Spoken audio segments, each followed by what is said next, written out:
also when you ask a question, also say what organization you're representing.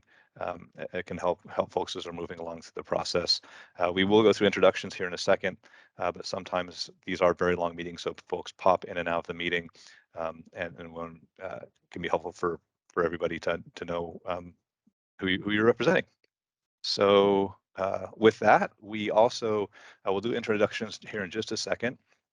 But for those of you who attended our meetings before, and most IRP meetings start this way, safety is a very important part of what we do. So we start each meeting with a safety minute or 2 minutes for safety. This one is specific to cybersecurity, something that is really important and something that is a big focus of us and many utilities currently as things are changing rapidly, and there's a lot of ways for things to potentially go wrong there. So in terms of device management best practices, keeping work personal computers, whatever, really important to kind of keep those things secure. So if it's an actual device, make sure that you're aware of your belongings, your surroundings. One of the easiest ways, of course, to have something potentially go wrong with security is to have a device that can tap into things being taken. And then, of course, we know this as we move along here into in the 21st century. Passwords, and lots of them are very integral to everything that we do every day. So it's important to use strong and unique passwords and to change them frequently. Don't give them out to others, and when possible and available, use multi-factor authentication. So also, when you see the software updates pop up on your devices, please go ahead and go make those updates and patches, as a lot of times those are put in place to prevent attackers from taking advantage of known vulnerabilities. And then when you're not using it, to disable the remote connectivity, the Wi-Fi, Bluetooth, so that others can't connect into the device. And if possible, back up your files in the event you do lose or have your device stolen. And of course, be cautious of public networks, like in hotels or coffee shops or on airplanes, and don't conduct sensitive personal or business activities on those public networks.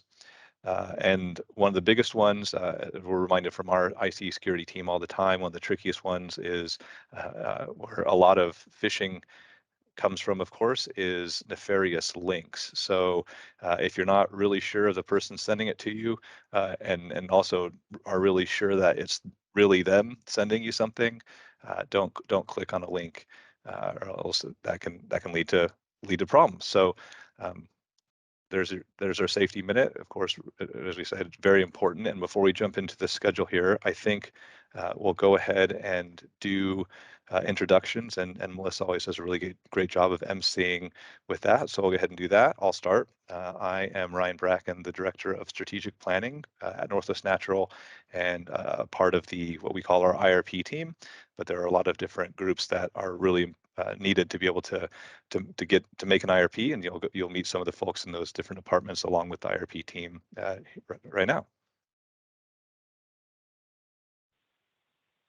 Hi, everybody. Good morning. I'm Melissa Martin, and I'm the project specialist with the Strategic Planning and IRP team. We'll start with our team and then hit everybody else at Northwest Natural and go to attendees.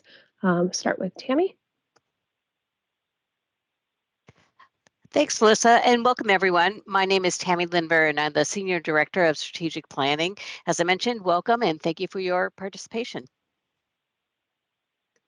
Thanks, Tammy. Hi, Xiao. Good morning, everyone. My name is Haixia Huang, economist with Strategic Planning. Morning, Matt. Morning, Matt Doyle, economist for Strategic Planning. And Sebastian. Hey, good morning, everyone. My name is Sebastian Weber. I'm a new analyst of the Strategic Planning team, and very excited. It's my first technical working group to actually get to attend. Welcome. Edward. Oh, you're on mute.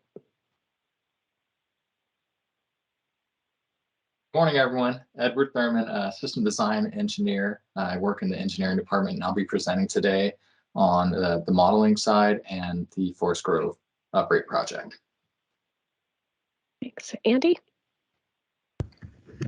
Hello, good morning again. This is Andy Fortier, one of the engineering managers here at Northwest Natural, and I'll be assisting Edward for a small portion of some of our technical working group today. Doug? Good morning, I'm Doug Tilner. I'm a system design engineer. I work with Edward and Andy in our engineering department at Northwest Natural. Thanks. Rebecca?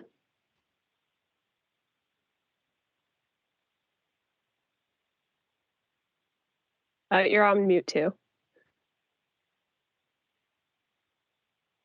Can you hear me now? Yep. Rebecca Trujillo. I am work in rates and regulatory affairs and support the IRP team.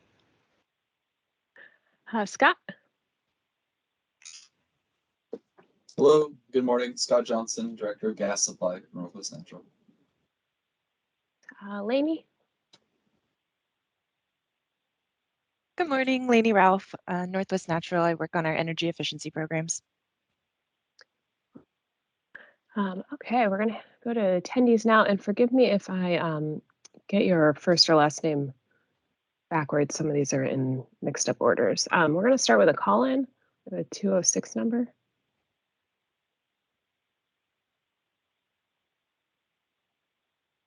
Oh, hi, this is Aaron with Public Counsel. And I had to call in because the link isn't working for me today for some reason. Yeah. Thanks, Aaron. Amrit? Hi, everyone. My name is Amrit Kuner. I work at Enbridge Gas as a specialist in our IRP team. Welcome. Angus?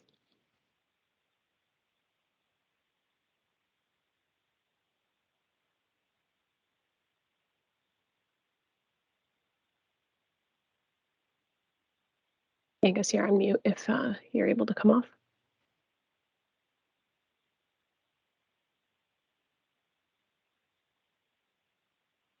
We'll circle back to you. Zachariah? Yeah, hi, good morning. This is Zach Baker with the Oregon PUC. Welcome. Kara? Hey, good morning. Kara Saylor, Green Energy Institute at Lewis and Clark Law School. If you have any tips about changing names, that might be helpful in teams. I always feel like it's weird that I'm not able to put who I'm with, but thank you. Yep. I unfortunately, I think our teams doesn't actually allow it at the moment, so sorry about that. Chad? Good morning, Chad Stokes for the Alliance of Western Energy Consumers. Welcome. Dan?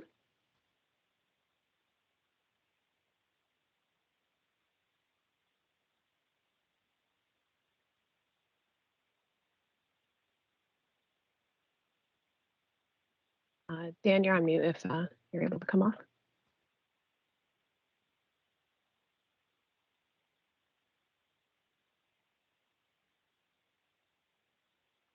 Circle back to you too. Fred? Hi, it's Fred Hewitt with Northwest Energy Coalition in Portland. Welcome. Gina? Gina Saraswati with Energy Trust of Oregon. Welcome. Byron? Hello, Byron Harmon here with the Washington UTC. Welcome. Jade? Hi there, this is Jade Jarvis, also with the Washington UTC. Welcome. Jeff? Morning, Jeff Bissonette, representing the Northwest Energy Coalition. Welcome. Jennifer? Good morning, this is Jennifer Hillhart with Oregon Citizens Utility Board. Welcome. Kathy? Kathy Moyd. I'm monitoring climate and energy for the League of Women Voters, but everything I say here is only as myself. Welcome. Thank you. Laura? Good morning, Laura Tabor with the Nature Conservancy. Welcome. Devin? Hey, good morning, everyone. Devin McReel, Senior Resource Planning Economist with Cascade Natural Gas. Welcome. Pat? Pat DeLaquille here, representing the Metro Climate Action Team. Thank you. Welcome. Brian? Yeah, Brian Robertson, Supervisor of Resource Planning with Cascade Natural Gas. Welcome. Spencer? Hey, good morning, everybody. Spencer Morsfelder, Planning Manager at Energy Trust of Oregon. Welcome. Sudeshna? Good morning, this is Sudeshna Pal. I'm an economist with Oregon Citizens Utility Board. Welcome. Tim? Good morning, all. This is Tim Miller with PECI. Welcome. And Whitney?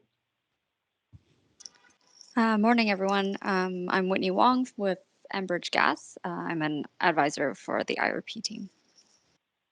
Thanks. I'm just going to circle back to a couple people. Angus? Yeah, hi. Sorry to miss it earlier. It's Angus Duncan representing NRDC. Thank you. And Dan, were you able to come off mute? All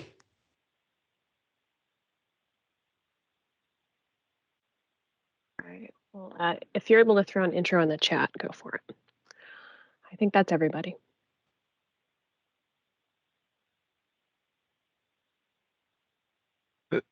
Thank you, Melissa. Yeah, I think apologies. I'm not exactly sure how it would work for everybody. We are rolling out the full version of Teams as we move forward here. We're, as a company, transitioning from Skype. So I wasn't aware that folks weren't able to change their names, but apologies for that. And welcome everybody to Technical Working Group number 5. Believe it or not, we're more than halfway done at this point, and this one is a really interesting technical working group. It kind of is a little bit separate than the other technical working groups. A lot of the concepts are really helpful in understanding distribution system planning. We use a lot of the same modeling techniques and same data, but it's a little bit different in coming up with making sure that each one of our customers on our system is able to be able to have reliable service at all times, but especially when it gets really cold. A little bit different from being able to make sure that we have the amount of gas that we need to get onto our system all there, and then be able to meet our emissions constraints. Of course, we're doing all those things together, but distribution system planning is a little bit of a separate one. And part of the reason that we have it in the procession as it is now, as we've presented our load forecasting techniques and the primary resource options for meeting the trio of obligations that we have in terms of annual daily loads, peak loads, and emissions compliance obligations, and then trying to turn that crank. And a reminder. Oh, is there a question?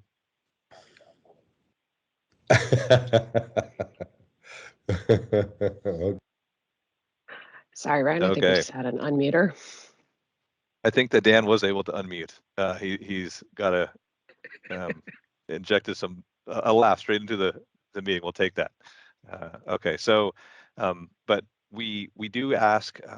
Geez, I should remember exactly the date, but we are asking, I think, for sometime in early May, right, Melissa, for feedback on the resource options and of course all of the other options. And again, we apologize for not having for the forest. Thank you. The materials presented or being able to distribute the materials before the meeting. We're all kind of running as fast as we can.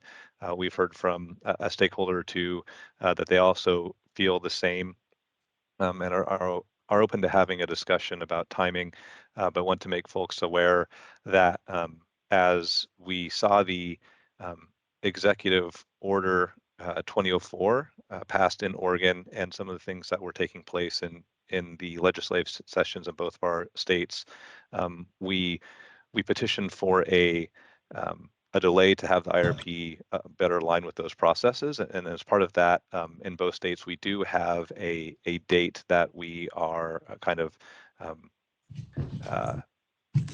tied to without a further petition for delay from our regulatory commissions. That is at the end of July, July 29th, if I'm not mistaken. And with that, we want to make sure that we can get a draft into our stakeholders' hands as well as we take the feedback as we go along here. So there is time for folks to sit with the draft and be able to provide comments before we file that final version in July. And a reminder for some of the folks who are kind of new to IRPs or new to IRPs in the states that we operate.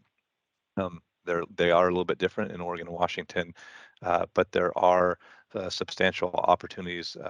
It's important to remember in terms of rounds of comments after the IRP is filed. So technically there is in Oregon, there is a 6-month clock that starts after the IRP is filed with 2 rounds of comments. And then it will go to a public meeting before the commission. It's a little bit different in Washington, but we'll get scheduled for a public meeting to also discuss with the UTC, the commissioners, and then there'll be a write-up after that. So we will plan on filing in July and are open to having a discussion. We do realize that the process is moving very fast. We hope to keep the date, but this really is as much as anything for our stakeholders. So we are open to having a discussion of potentially petitioning our commissions to have the clock delayed a little bit on that if that's something that seems to be a critical mass amongst the folks paying attention to this process. So with that, I'll go ahead and see if anybody does have comments on that. But one quick reminder before doing that, I suppose, a lot of the timing that we did determine that did set that end of July on or before date is compliance obligations and new ones that are pretty fast moving in both Oregon and Washington. So we did receive the final rules in the Oregon Climate Protection Program in November and are currently in a compliance year, even though the final rules for the Climate Commitment Act, I think is the name of it, CCA, in Washington State, we will be in a compliance year in 2023. So we do have some transformative policies that we're planning for, but they're not something that are far in the future. They're right upon us. So we want to make sure that we have a plan in place for our customers. So with that, it looks like there's a hand up. It's hard for me to be able to see both the chat and who actually is raising a hand. But Melissa, if you can help me out there. Okay. Hi, Kara. Do you have a question? Hi, thanks, Ryan. Just a quick question. We've talked about this before, but thinking about the Oregon PUC's natural gas fact-finding workshops, knowing that the draft report just came out, maybe you could talk a little bit about how you anticipate, including any of those, recognizing it's draft and not final. But yeah, think about whether there's any timing issues there with respect to any of the recommendations in that draft report, or do you see that draft report as maybe more forward-looking and not applicable in this IRP? Maybe just talk a little bit about how you think you'll include any of the findings, recommendations in the draft report. Thanks. Yeah, that's a good question. So in terms of that, I think we have asked PUC staff, and feel free, anybody at the PUC to jump in here, that there are some expectations that are mostly forward-looking, especially things that could potentially be changes in the guidelines. And as we are still just digesting that report, but I think that we might have to talk about specific things. I think it's fair to say that a lot of the things that are being contemplated, some of them we've been doing for quite a while. Some of them we've already shown that we do in this IRP, but some of the more forward-looking things that potentially would go through the IRP guideline process being opened up and discussed. Don't want to get ahead of ourselves there. So I think that for the most part, we're seeing in general, what's being recommended there is something that hasn't been through a completed process that's going to now go through rounds of comments itself. So just in terms of timing and when we do have that file on or before date in this IRP process, much of that won't be included. But again, we do think that a whole lot of that, those boxes we actually are checking already. So I don't know if that's helpful or if there's anybody from the PUC who has anything to add, but in our conversation with them, I think that that's part of that's understanding in terms of being able to meet the dates that we've laid out for the different processes and let the fact finding process play out, and much of that will be incorporated moving forward, pending final decisions from however the commission decides to proceed on some of those issues.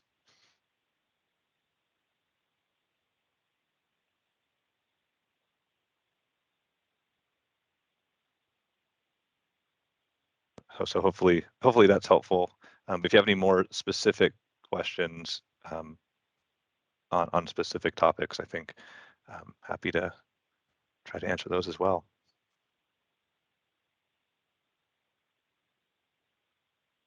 Okay, so we did have a technical working group scheduled for May 9th. We're going to call that a supplemental technical working group. There is more material in this IRP than a little bit more than in the previous IRPs, and a really important one, especially given current provisions in rulemaking and also in legislation. We will present our low carbon gas evaluation methodology in detail at the meeting that was scheduled for the 9th now. We have that currently scheduled for 3 hours. I think that recognizing that that there is a lot of material and it is hard to keep up for some of our newer stakeholders, that we will, I think, open up also the morning of that May 9th. So for 3 hours there will just be available for questions, not have any materials ready to present, but can be available for an open house to have folks ask any questions that they have on material that we've presented as we've moved through the process. So with that, we do hope that you can get some feedback to us on what we presented relative to the options we're evaluating for demand and supply side for gas supply planning by the 4th. And then we will be turning the crank on that, and we'll talk about how we will be modeling emissions compliance mechanisms that don't neatly fit into supply or demand side boxes. Think either allowance trading, emissions allowances or offsets and community climate investments is that piece of it, and how we're thinking about how we'll model those in the system. And then we'll present our key portfolio results along with expected the action items on June 1st. Again, because distribution systems planning is a little bit of a sidebar, we will present the project that we expect to be in the action plan relative to a distribution system reinforcement project in this IRP today. So with that, go ahead and move forward. And a reminder, I think one of the things that as we get some questions, maybe we should make sure to be more aware of and make sure that we do better outreach with our stakeholders on this front too. One of the best ways that we see being able to get up to speed on a lot of this material is in the last IRP. So for example, there are some improvements that we'll be rolling out for distribution system planning for this IRP, but at a high level, like so much of the information is presented in a readable format in the previous IRP.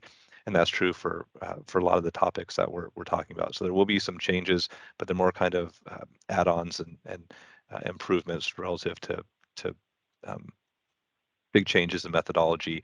There will be big changes in results given the transformative emissions compliance policies that we have in front of us. But a really good place to check that out and come up to speed on things that are have you confused if we're not able to help answer questions or you feel that there's not the right place to put in a question that you have. Of course, feel free to email us and take a look at our website and find previous meetings. So that I'll go ahead, and we have mostly folks who have attended previous meetings today, so I won't belabor this point today either. But just kind of a real quick reminder of what we're doing. The integrated resource process is a public process, and we do welcome your feedback and your participation. We recognize that participants come to the process with different backgrounds and expertise, and we think that all that those backgrounds and expertise are helpful and help us plan for the IRP. It values we benefit, and the process benefits, our customers benefit from diverse perspectives. So please feel free to chime in with comments, even if it seems a little out of place or a little off kilter. And we do strive to we do hope to get the right balance in terms of the technical level of material that's presented. It's a little bit of a challenge. Ultimately, we will provide a document, and if previous IRPs are any guide, the review will be highly technical and focused on modeling techniques and things of the like. But we want to make sure that we try to present in a way that for folks that aren't modelers in their day-to-day lives can follow along and learn about how we're hoping to plan our resources for our customers. And in general, the IRP is a process that we see as dictated by rules and guidelines from the legislature and our regulatory commissions. And unless there's some change in the way that things are being dictated to us, or in terms of legislation or guidelines, they're really grounded in a least cost, least risk approach to planning long-term resources, and they require advanced modeling techniques and tools that are critical to serving our customers' needs the best we can. What a little bit of what this process might not be is a broader policy making process where we're talking about what policy should or should not be adopted. It's more a process that's talking about the implications of existing policies or expecting policies and how that might play out in terms of things for our customers, and how we should be thinking about what that would mean for our load and the resource options available to us. And we recognize that that IRPs are evolving. As Kara pointed out, there's a current discussion in Oregon, of course. Washington has similar discussions going on about what IRP should mean, and thinking about changing or modifying the guidelines and providing more or different guidance to the utilities and stakeholders as we move through this process. So, and we also are excited that our community and equity advisor group is getting formed and getting off the ground, and we'll be able to deploy it in full function, hopefully for the IRP update and the next IRP. So with that, we'll go ahead and move forward and hope to be constructive and have good questions. And it's a long meeting, and we apologize in advance for anything that we misstate. Kara, do you have another question? I can see what is this? Yeah, sorry, Ryan. Just thinking to the generous offer for kind of an open house type time for stakeholders, thinking about how far along you are in the process, and wondering if we had been meaning to follow up with you to have just a little bit more in-depth discussion about the alternative scenarios that you've got running. Can you give us a sense as to how, where you will be, whether May 9th is a good time for us to wait? Know that you're busy and don't want to take the time in between now and then, but thinking about wanting to get a little bit more understanding about what models you're running. No, that's a great question. And please don't wait. Anybody here, please don't feel like we have to wait to meetings. Feel free to call us. I think partly what we are struggling with a little bit in terms of our resourcing, we do apologize. It's we are all I think participating in more processes than ever before, and trying to get our team filled out. And I think one of the trickier things, and we do hope to be able to do this and we are really thinking about those things, incorporating them as possible into the work as we move forward, written comments, but it is much more efficient from a time perspective for us to be able to answer questions verbally than try to answer them in a written form. So if there are questions that could help maybe inform future questions or whatever, everybody, please feel free to reach out again at IRP at Northwest Natural. We can set up a time to meet with stakeholders as we move through this, I guess, within reason. But we really do want to hear that feedback as we move along, and we're definitely open to meeting. It's just a little bit trickier trying to have it all written down. Just being honest with where we're at, trying to get the IRP completed and meet that honor before date and move through with the IRP. So yeah, open offer to everybody. Please feel free to get a hold of us and ask questions. And apologize for not being able to respond in written form to all questions as we move along.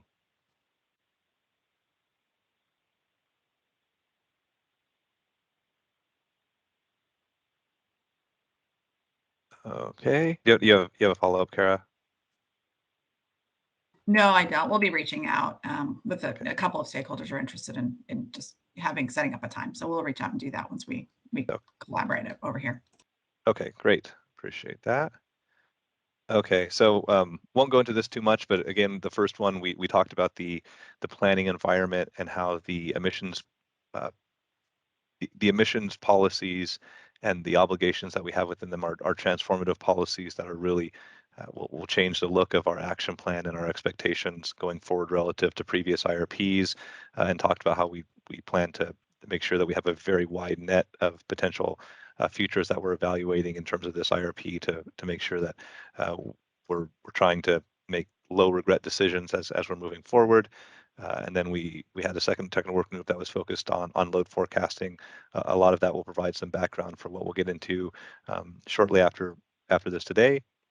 And then we went into our procession of looking at the supply side resources available to meet the needs that we're seeing in terms of peak needs and annual seasonal needs, and then also, of course, the emissions constraints that we're planning for in this IRP, including things like renewable natural gas, the transmission interstate pipeline capacity or transmission capacity that's available to us, and our storage resources, and then the last technical working group was focused on avoided cost and demand side resources. Had a lot of great third or outside speakers at the last two. Today it's primarily the Northwest Natural team that will cover the presentation, but taking all those resource options and putting them into the machine is the next step, and that's what we'll be doing over the next month plus here, and trying to get some preliminary results and drafting the draft IRP. So now we'll hop into distribution system planning. We'll start with an overview and kind of let you know where we're going before we hop in here. So the key takeaways that we want people to be able to take away from today and think about as we're moving forward is that we use a 10-year planning horizon for distribution system planning. That is changing. We'll get in here in a second. Pipeline pressure modeling software is utilized to identify or validate system issues. So our engineering team and Andy and Edward will present today on that very powerful tool that we use to make sure that each one of our customers has reliable service. And then, of course, this is similar to the way we do gas supply planning, but we design our system to meet a peak demand. On the distribution system, we call it a peak hour, but it's actually a peak instant. We just have to make sure that the system remains pressurized and all customers can be able to to be able to get their needs met when it gets really cold. And frankly, this time is also the most dangerous time in terms of potential harm to customers, given how cold it would be. So very important work. There are standard criteria that are applied to identify system issues and to initiate reinforcement project needs, and then start an alternatives analysis that we perform. We currently deploy a number of pipeline and non-pipeline solutions to maintain a reliable distribution system.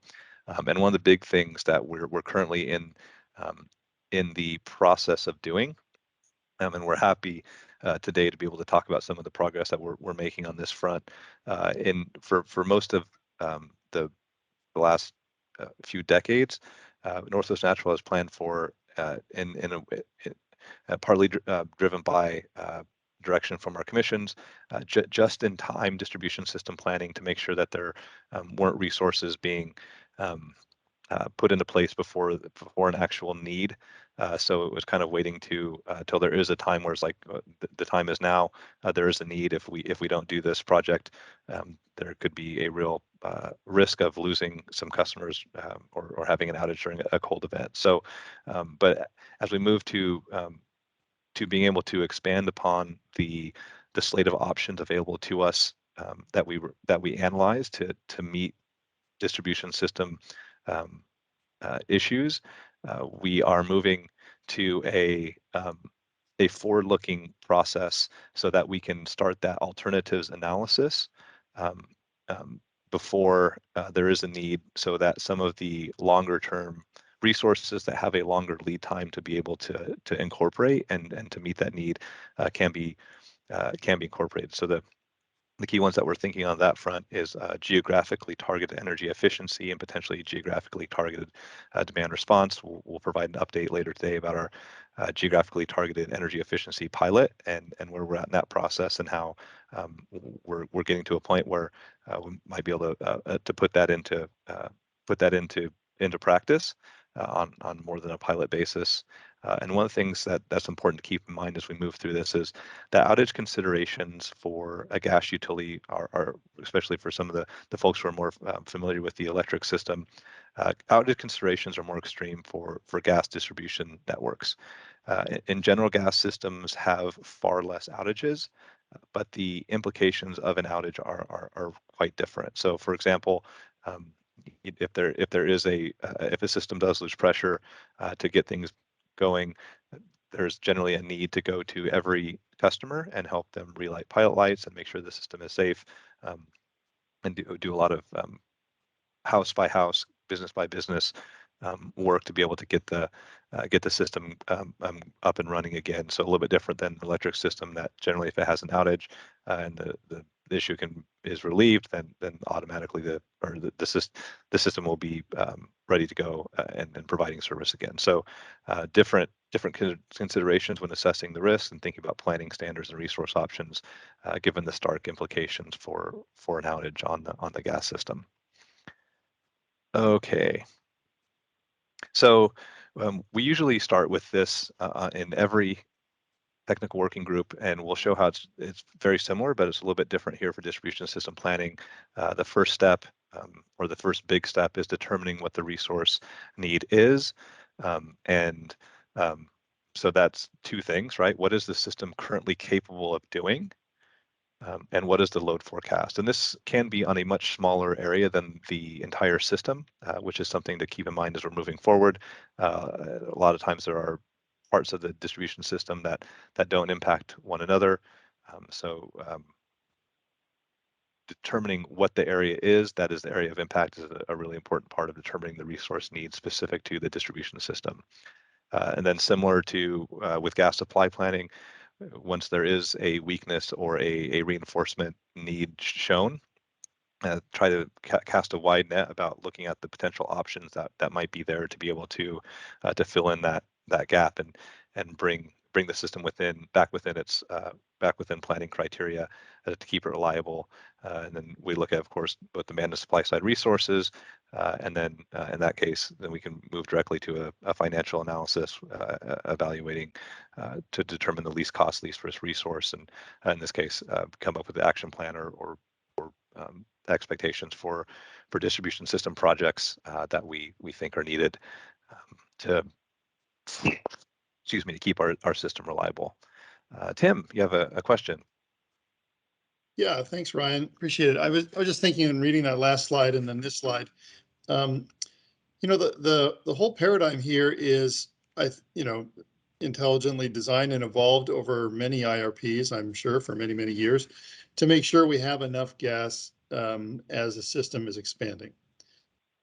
But it seems like one would dramatically design a different process if we're thinking about a system that isn't expanding or that is even pruning to hit some of the other objectives that you now have, emissions reduction, et cetera.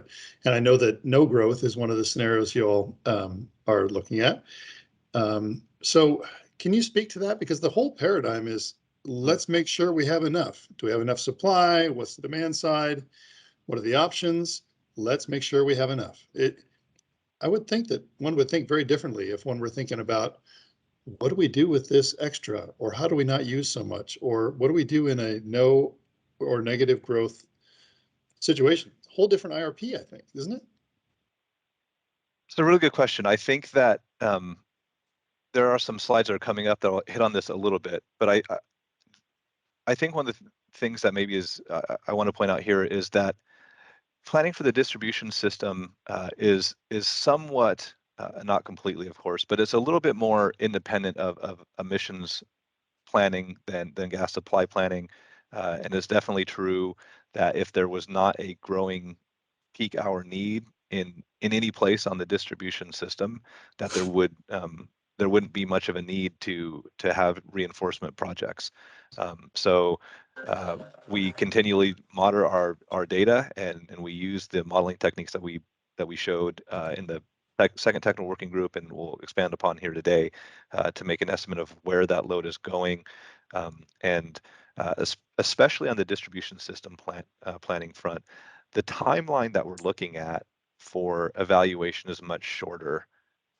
It's really kind of just making sure that each customer has reliable service.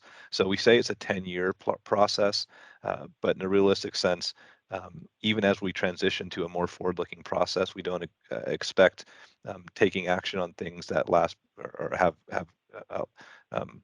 a need beyond 3 or 4 years.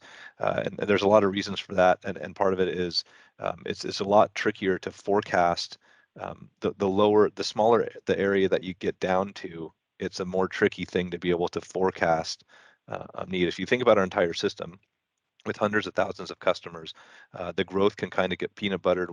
We are looking at growth, but the smaller area, you think about like a neighborhood, it could be really different, right? Say there's one business in there. If that business closed, it could have a much starker impact on load. Or if there was a new subdivision that was built in an area, it could potentially, for example, double the load in the area. So distribution system planning is far more localized and is a much shorter time horizon than the broader process that we're talking about for IRPs, where we're doing long-term missions planning, much longer term thinking in terms of those needs, where even though we are transitioning from a just in time to a forward looking process, it's not a process that we see is super far forward looking, right? It's more kind of right now our load is going up. Unless there's a big change this year, what that says is right now or next year, if we had a cold event, this area of the system would not be reliable. And then making sure that we do make sure that it is reliable for customers.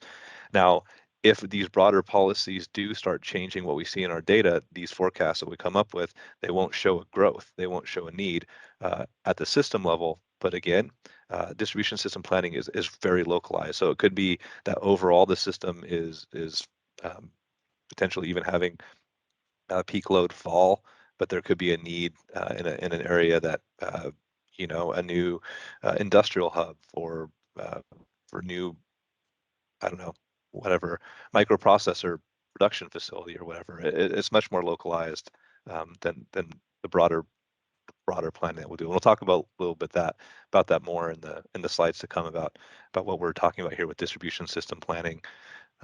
And on the electric side, in some ways, there have been almost kind of separate processes set up to deal with the equivalent of distribution system planning, so T&D planning, that they're not necessarily even part of the IRPs anymore. But we still, on the gas side, we still do distribution system planning within IRPs. So it is kind of a little bit of an IRP within an IRP, but kind of big picture goals are the same, but really different implications and the way we're thinking about the world relative to distribution system. Thanks for that. I'm trying to understand. I get there are a couple of questions in here. One is a no growth or negative growth situation versus mostly a history of a growth situation. But the other piece is I'm trying to understand the 10-year perspective. In a least cost, least risk world, which you're planning for, doesn't a lot of this hardware last way longer than 10 years? You put some in the ground, it's going to work for a long time. And therefore, and the costs of that investment is going to be around for ratepayers for a long time. So I don't understand how a 10-year look works when you're making real investments that last longer than 10 years. Right. So I'm saying we're capping it at 10 years, where the IRP more broadly will go out to 2050 or longer. But actually, what we're concerned with, and what we'll talk about today, the one project that we'll talk about as a need today, it's a project that is needed today. So if we were to experience an extreme cold event that we know can happen, that we're planning for, we would likely lose customers in this area. So we say forward looking, but it's still kind of like it's much more just in time. And again, if there are changes in the trajectories of these loads, it'll pick up and show as not creating a need for a certain area. Again, a lot of these kind of projects are driven by subdivisions and new industrial parks and things of that nature, far more localized than the bigger pictures. I hear your point. Maybe let's go through some of the slides and we'll talk about kind of how what we're doing here with distribution system planning and how it's very specific to specific pipes, specific resources more than broader pictures in terms of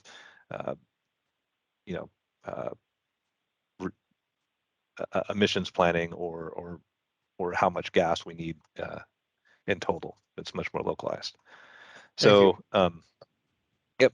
So we're moving to a forward-looking distribution system planning process. We've been discussing this with our stakeholders actually as IRPs go forward.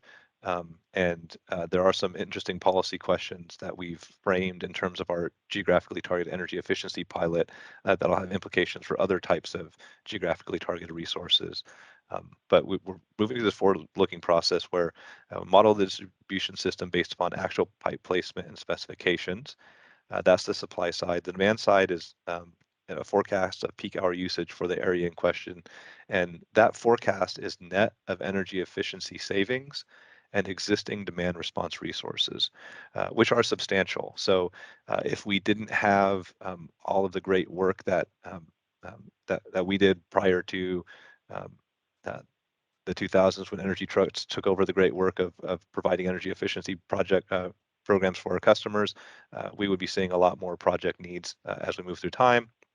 Probably be seeing more in this IRP. So the great work of that work is showing up as projects that you're not seeing projects today. Similarly with the substantial demand resources that we'll get into a little bit here later on that we have really are delaying or showing up as projects that aren't needed. So, but those things are baked in, and then it would have to be, okay, here's all the things that we're doing. It has to be incremental. So we're already considering, we're already baking in a lot of non-pipeline solutions and all those things, and still showing that there is a need. So we simulate that system under peak conditions, and then verify and use field measurements during cold periods to make sure that the model is working as we think it is. And then we use, and this is where I'm a bit on my death, but the engineering team will take over from me later and go into this in more detail. We apply our system planning criteria to identify areas of concern, and hopefully doing that before the criteria are violated. Unlike the project we're showing today, as we're moving towards that forward-looking process, there's a violation of the distribution system planning standards right now, and there's an urgent need to address an issue. And then if it's for a forward-looking need, develop the alternatives to address the issue, even if it's needed today, and then determine that lowest cost, least risk resource to meet the customer need. So I think a lot of what you're talking about is up here, Tim. And if there are changes in demand, it won't show that there is a near-term need for a project, and wouldn't become projects or go into an alternatives analysis. Then we'll go to a high level to look at the options that we use to plan our distribution system. We break it down. We've heard a lot of different ways to talk about this. There's different ways to categorize these. There's supply side alternatives versus demand side. We often hear about non-pipeline solutions. Sometimes those are maybe just analogous to alternative solutions than the more traditional solutions. So different ways to kind of to group these things together. But a lot of what we kind of group in the pipeline related capacity options would be like pipeline looping, which is, you know, if a pipeline is not sufficient, you can add another pipeline next to it to increase capacity, replace an existing pipeline with a pipeline that can handle more capacity, install an additional pipeline from a different source location into an area. And this is what we'll talk about today. And this was actually the one distribution system project that we had in our last IRP update was also the same type of project, is an uprate of existing pipeline infrastructure. So to make sure it's safe to be able to increase the pressure and uprate the maximum allowable pressure on the pipeline and increase the capacity that way. And there's potential to add or upgrade regulators to serve an area of weakness. So we think about the way the system works as transmission or interstate pipelines, and then there's a gate station where the gas utility takes custody of the gas, and sometimes that gate station itself can be the constraint. So an upgrade of that could potentially alleviate the issue, or there's also the potential to add compression to existing capacity of existing pipelines to be able to increase the capacity that way. So, and if you're thinking kind of more kind of similar to the way things are thought about in some ways for the electric system, we can think of things that are kind of like DER resources or distributed resources, things that we look at like mobile or fixed geographically targeted CNG storage, so small scale storage in a specific area. Actually, our storage facilities have some component of that geographically targeting. It was done a long time ago when the LNG facilities were put into place decades ago. But you could think about also smaller scale geographically targeted additional storage. On system gas supply can have a similar impact to some of the pipeline options. And so we can think about RNG. We'll talk about why hydrogen might not be the best option here, but hydrogen derived natural gas could definitely be a potential option on this front. Or even potentially, if conditions were right, geographically targeted underground storage could potentially be an option for an area that has a weakness. In terms of things that aren't about being able to increase the capability of the system to deliver during a peak period, we could also, of course, reduce the need or reduce the load of the customers in that area. So what we look at is demand response. We have substantial demand response resources in our interruptible schedules. And we'll talk about the scale of that, but it represents about 10% of would-be peak hour load that we currently have on interruptible schedules, and we would call it a demand response event in the event of a peak event, and those loads would not show up on the system, and really can reduce the need that way. We have looked at and deploy from time to time geographically targeted interruptibility agreements. So that's kind of looking at local avoided costs. So if you attended the last meeting and looked at avoided costs can be higher in a localized area where there is a distribution system need. So if there's a large customer that has enough usage on peak that is currently on a firm schedule, but it looks like, oh, it doesn't have to be one, it could be more than one. But a simple example, there's one customer that's on that is large enough that if that customer was willing to go to an interruptible schedule with potentially using localized avoided costs, and it was big enough to reduce the need in the area, they could potentially delay or alleviate a project need in that way. And then, of course, peak hour savings from energy efficiency programs are up and running. A couple of IRPs ago, we have done a lot of work with Energy Trust to be able to understand the peak impact of the great energy efficiency work that Energy Trust does on behalf of our customers, and make sure that value is incorporated. And there's a lot of peak savings that come from energy efficiency. And two of the things that we're looking at and currently trying to assess the feasibility and cost effectiveness and some of the policy issues related to equity, related to geographically targeted residential and commercial demand side alternatives are being assessed invest right now in our GOT pilot, and pending how things go with that, we can roll out GOT and GODR potentially as well. So looks like Angus might have a question. Hi, Ryan. Yeah, thank you. I wonder if you could, as it were, loop back to the pipeline alternatives, and talk a little bit about what the technical requirements might be for shifting your supply to a say 50% or greater hydrogen content. Yeah, that's a great question. If I can, I'll put a pin in that one for now.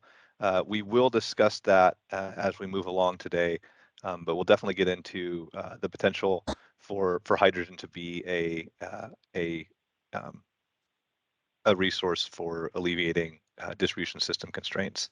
Yeah, and obviously, if we're when I say pipeline, I really mean the whole supply infrastructure. From the source to the to the oven or to the stovetop, because there Right. So are you're talking about implications all the way through.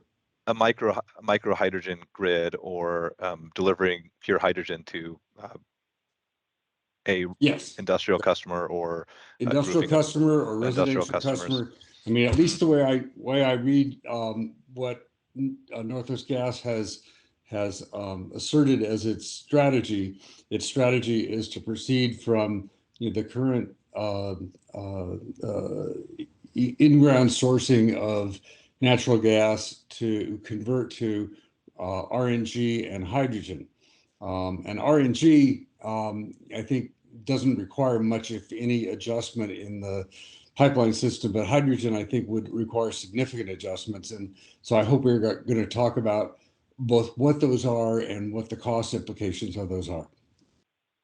Okay. Yeah. So some of that we covered at a previous working group, and because of time constraints, might have to defer some of that to that discussion. But what I can point out is that we are employing in this IRP a 20% hydrogen by energy assumption, which is a combination of a 20% hydrogen by volume assumption. We'll talk about this more today, but hydrogen is less energy dense than methane. So there are implications with that, and we don't see currently, nearing mid-century, potentially by volume, a 20% increase or 20% blending of hydrogen, but also are looking at specific customers or potential hydrogen microgrids that are pure hydrogen. We think there's a special potential for some industrial customers who have very large loads to consider as we move forward. Yes, our hydrogen thinking is a combination of blending, dedicated hydrogen systems via microgrids or certain industrial customers. And then there's also something that we discussed at the supply side resource meeting in more detail that we'll hit on a little bit today again, is the idea of synthetic natural gas or methanated hydrogen. So there's a bit of an extra step that can turn hydrogen back into a one-for-one replacement with traditional gas, and kind of avoid those blending and hydrogen issues. That's partly a component of yeah. So we talked about that. Yeah, Ryan, if this is explored in detail in some of the written documentation, maybe you can just point me to that. I don't want to occupy too much of your time today, because I know you've got a lot of ground to cover. Appreciate it. Yeah, they build on each other, but we'll point you back to, I think, technical working group number 3. We discussed, and we will talk about the implications of hydrogen and synthetic gas in terms of what it means for the potential to be a help on the distribution system in terms of planning. But that's a great question, and some of that we will point you to a previous working group, and I think that the recording of that is up too. Is that right, Melissa? That you can even watch us drone on and put everybody asleep Not It live. sure is. It's in 2 but, parts. but in Yeah, video. Okay. I'd assume put myself to sleep by reading it. Okay. Thanks, Angus. Good, thanks. Yep, and then we'll get into this more. Again, this shows a little bit of our internal structure about how we do our distribution system planning. On this front, it's really a combination of great work from our renewables team and some as well as numerous teams, but this is really heavy in terms of engineering's planning, and engineering really does all the heavy lifting for the most part relative to distribution planning and do really great work. And you'll hear from the engineering system planning team here in a minute. But this kind of shows how the strategic planning or IRP team does load forecasting, which is one of the key inputs into the modeling process. And it's a physical modeling of our system based upon pressures, and then it'll work through and look at where you can look, then it can apply the planning criteria to what the model shows as results, and then come up with areas that need to be addressed if there aren't changes in trend or changes in things. And if it's a near term or urgent need, project alternatives analysis will commence to think of the best way to keep service reliable for all of our customers. Edward will go through that in more detail. And one of the things I think is important to keep in mind, and we do have some new stakeholders this time. We are in a process of moving to a forward-looking distribution system process, so we can be able to handle more geographically targeted options that have a bit longer lead times, most of those on the demand side. But we do kind of have a level of kind of severity in terms of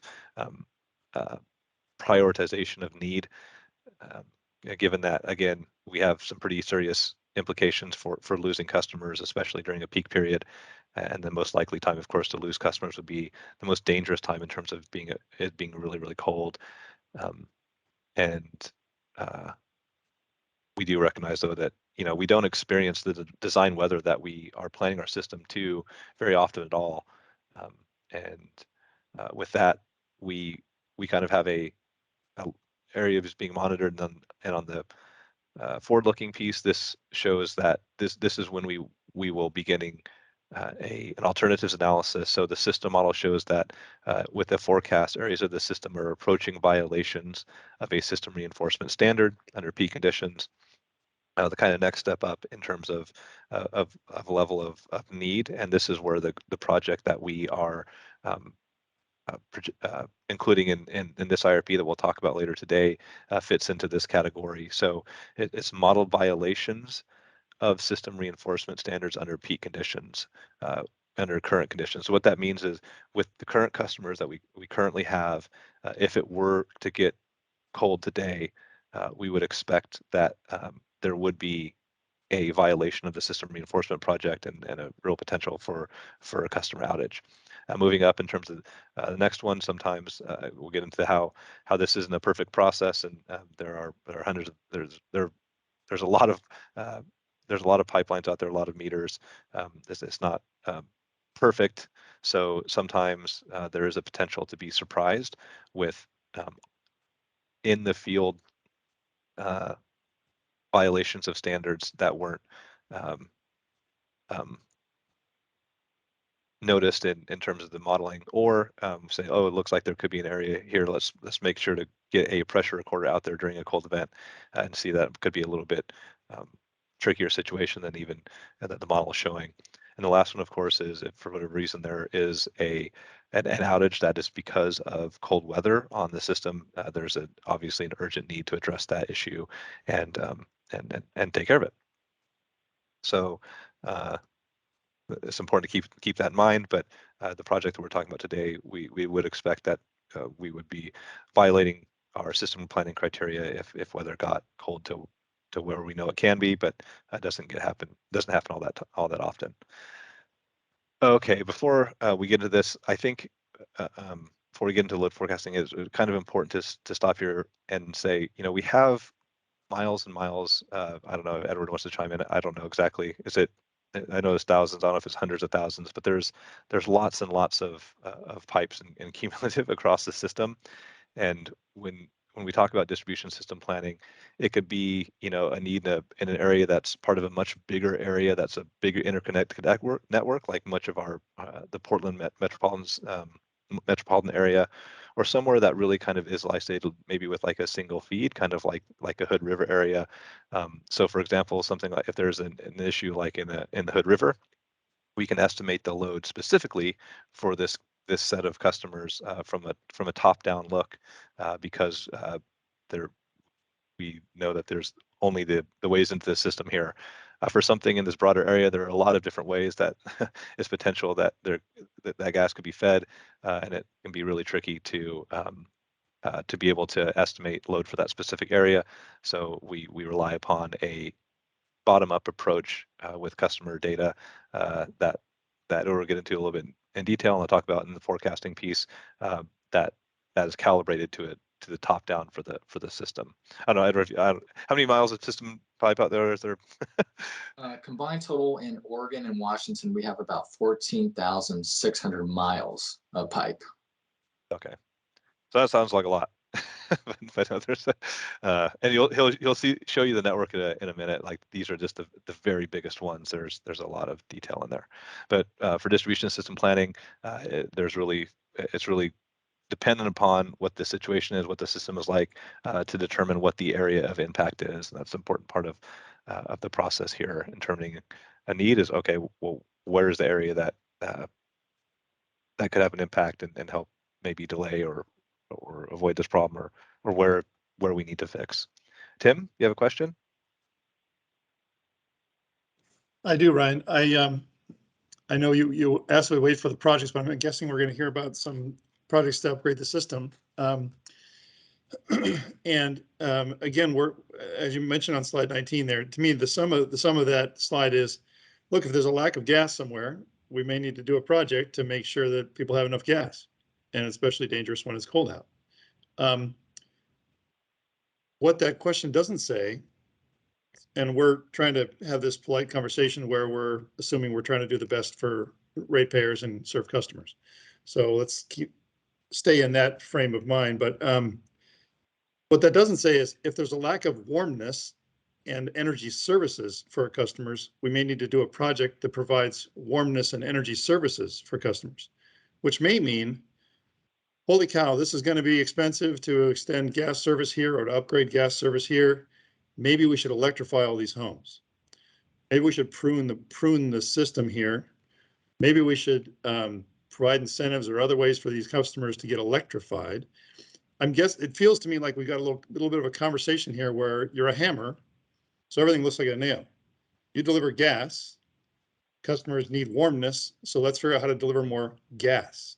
Is there ever going to be a conversation we're going to have today where you say, oh gosh, these customers need energy services, we're going to call our friends at the electric company and see if they can help them out? Yeah, so again, I think that's a great question. It's a great question. And I think that's a lot of the type of questions that the fact-finding process that the Oregon Commission is looking at is kind of meant to address.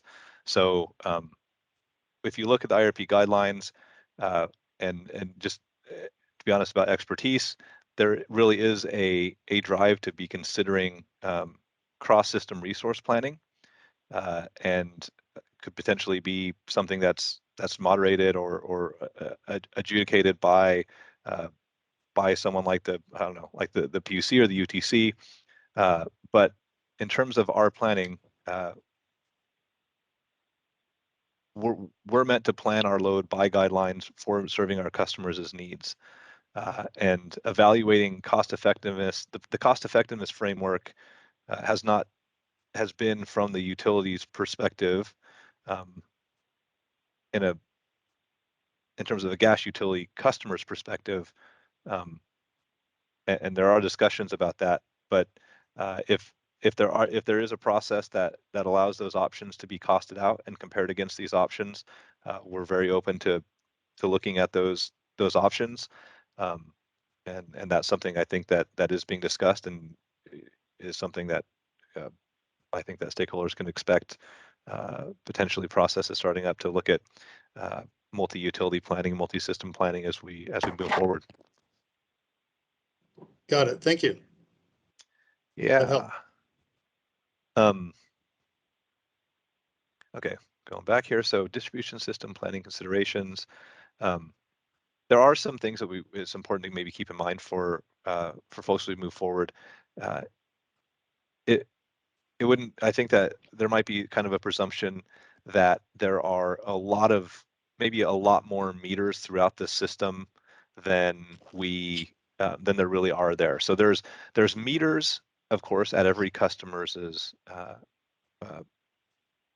building, or every residential, commercial, and industrial customer has their own service meter, and there are meters upstream at the gate station, but there are really a fairly limited amount of meters between those points.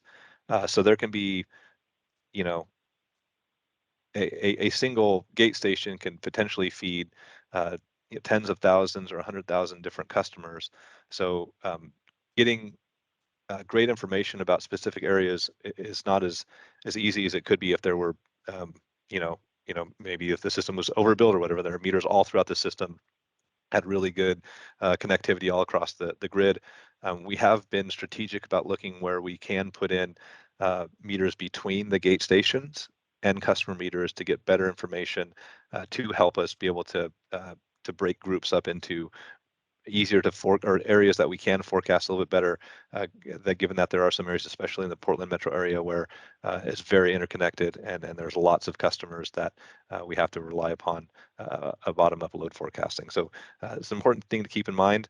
And then another thing that's kind of important is that even when we think about the capability of the meters that the customers have that are used for billing, for residential and commercial customers, the current deployment of our meters, or the reading devices that are that accompany the meters that we are able to take the reads from, the smallest meter that we have, the smallest increment of meter that we have in today, it measures usage in 1 therm increments. But for an average residential customer, who even the average residential customer on a really cold day would use about 8 or 9 therms. So a customer's using far less than 1 therm per hour under normal conditions, and even under peak conditions. So there's a lot of kind of data massaging that needs to be done to either use monthly information, or the folks that we do have daily information still have a lot of zeros and ones, and have to work through those issues. And the forecasting changes in the distribution system is difficult and uncertain. It has a lot to do with, if you think about where growth occurs in terms of a city, it has a lot to do with things like definitions of urban growth boundaries, potential changes in zoning and things like that allow subdivisions or more infill. And then that's where the new load, or the incremental load, which is driving need, shows up. So it's really kind of challenging to be able to forecast where every subdivision might be, for example, and it's not really possible. It's not something that's feasible. So there is uncertainty regarding peak hour load forecasting, especially as the area that we're looking at to be able to forecast shrinks. There are ways to keep tabs on things like building permits and things like that. But once you get to that phase, there's not a whole lot of time left to be able to take action. So it's a little bit tricky on forecasting.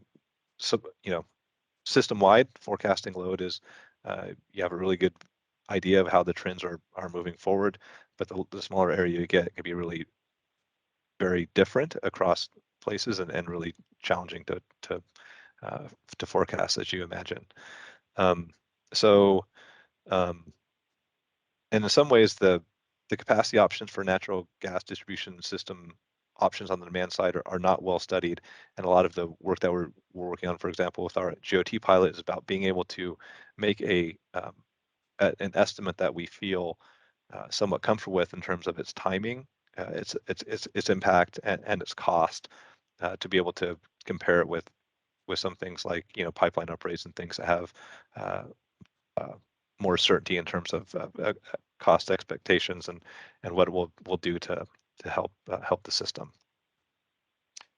So really quickly dive into, before we get into the load forecasting here, pretty much on schedule. So the purpose of non-pipeline solutions are an alternative distribution system resource to reliably serve customers. A lot of times they're considered demand. A lot of them are demand side resources, but they're not necessarily demand side resources. It could be additional supply and interconnect somewhere or something. There's different ways to define it, but it seems like the most common way that people define non-pipeline solutions includes anything that might be considered like an alternative solution, kind of like maybe geographically targeted RNG project or something along those lines. So when you think about all of the resource options to be able to serve distribution system needs, some of those will be non-pipeline solutions, and a subset of those would also be solutions that have an emissions reduction benefit. And one of the things that we've seen a challenge with a little bit as we talk about distribution system planning is drawing links potentially to emissions planning that have a potential to increase costs or or aren't focused necessarily on the cheapest way to be able to meet capacity needs, noting that we do and we are committed, and of course we have obligations for decarbonization and to serve customers reliably. These two objectives are essential and can both be achieved, but so much as there is action to decarbonize taken, those actions will be baked into what's kind of like the base case in terms of peak planning. And if there's still a need being shown, it would have to be incremental. And sometimes we've seen some folks maybe focus on attempting to achieve emissions reduction options through peak planning. And a lot of times that can be counterproductive and lead to costs that are unnecessary in some cases.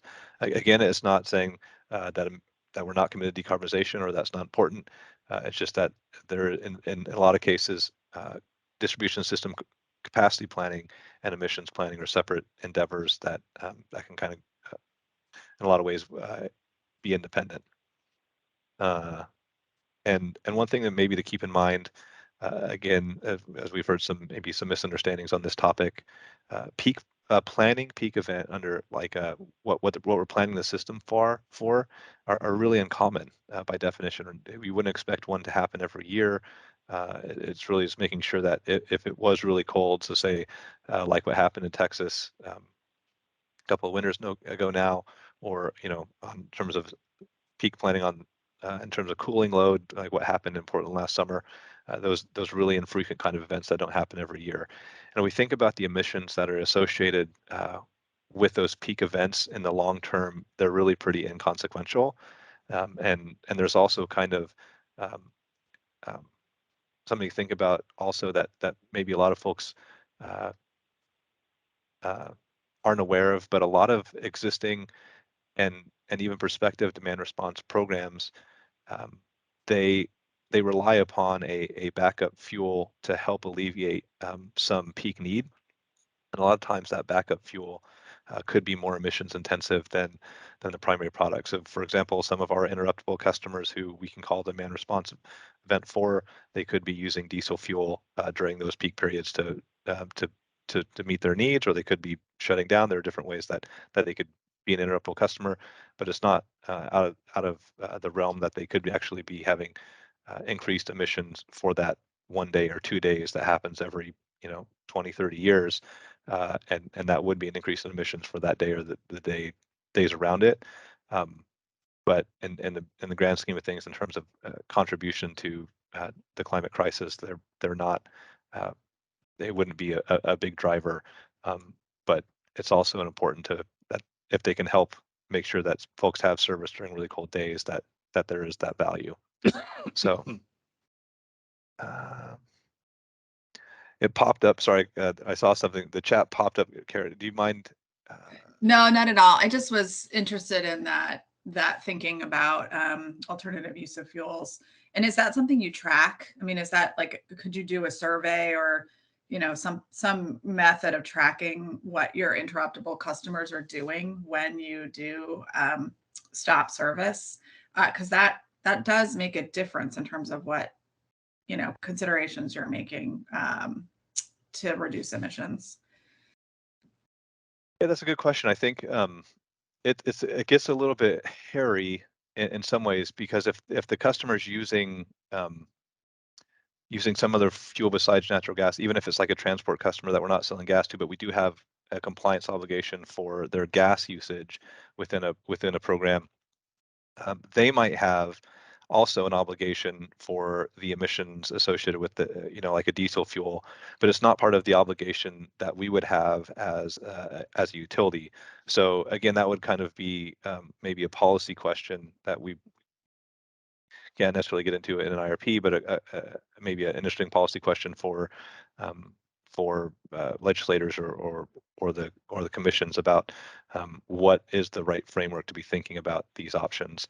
But again, really, if we're looking at the emissions contributions that happen during these very infrequently called demand response events, they're likely to be a rounding error smaller to the emissions pie that happens over a year or multiple years. But that's a great question. So we talked about this, and I'll just get it really quickly. In that determining that area of impact, this is the Vancouver area. There were a couple of projects in a prior IRP. I think that this one's kind of nice and showing an example. And we'll get into this more. You don't know what you're looking at yet. Just for now, these are all these different pipes on our system. Green is sufficient pressure, red is insufficient pressure, and this is under modeled peak conditions. Say, okay, these customers might lose service. They're less than 10 or 5 pounds of pressure if it's red, and this area here could potentially lose service as well. And you think about, okay, well, this is even just a part of the Camas Washougal area and into Vancouver. But if we think about, okay, there's an issue here and there's an issue here, is this one big issue? And it really just depends upon how the system has been built up through time. But in this case, there really are kind of two independent areas where, work that you did, work done over here wouldn't have much impact over here, and vice versa. So if you're thinking about setting up the most cost effective in terms of just efficiency, minimizing the cost of, for example, a demand side, a geographically targeted demand response or energy efficiency project to try to reduce the load in this area to turn this green again. Having customers have that impact from this area wouldn't impact over here, and vice versa for the most part. So it is really something that can be really localized, and it brings to the fore some really interesting policy questions in terms of a little bit different than the way that regulation typically works, where all the customers in a state have the same options available to them. Say, for example, if there's a weighted cost suggests that there could be a pretty big incentive provided to customers in this area to alleviate this constraint. Say it's like, I don't know, a free water heater and free insulate, whatever. I don't know, something that's pretty meaty in terms of value to customers. And then, this customer that lives here talks to their friend that lives over here, which is not very far away, and they say, hey, are you getting a free water heater and insulation too? And they're like, no, I didn't see the whatever, like the outreach, and then they call the company or the commission, and it is a really complicated kind of conversation to have with customers to explain, well, yes, all of us in the state are paying for the incentive for these customers here, and but because of where you live, you wouldn't be contributing to the problem. So it's better for everybody if we help these folks out, but not. Sorry, it's not you. So it's just one of those things that's a really interesting policy question that we've teed up as part of our GOT pilot, and something that we look forward to having discussion as that moves forward as well.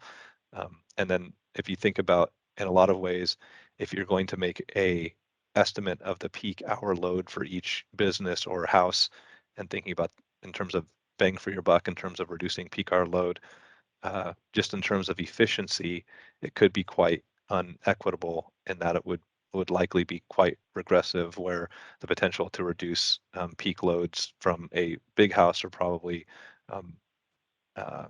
greater than the needs from a much smaller house, and there are potential considerations of equity and low income that are really important considerations that we're thinking about and considering, along with these considerations about what might make sense to use for system planning tools. So some of those policy questions are teed up, and we expect to have some discussions not only with stakeholders that have been involved with that, and we I'd love for you to join to follow along in that GOT process, and think about some of these issues, that are not only about can this happen, but how should it, and how should it, if it's going to move forward, that are a little bit different than just a straight up financial or physical evaluation.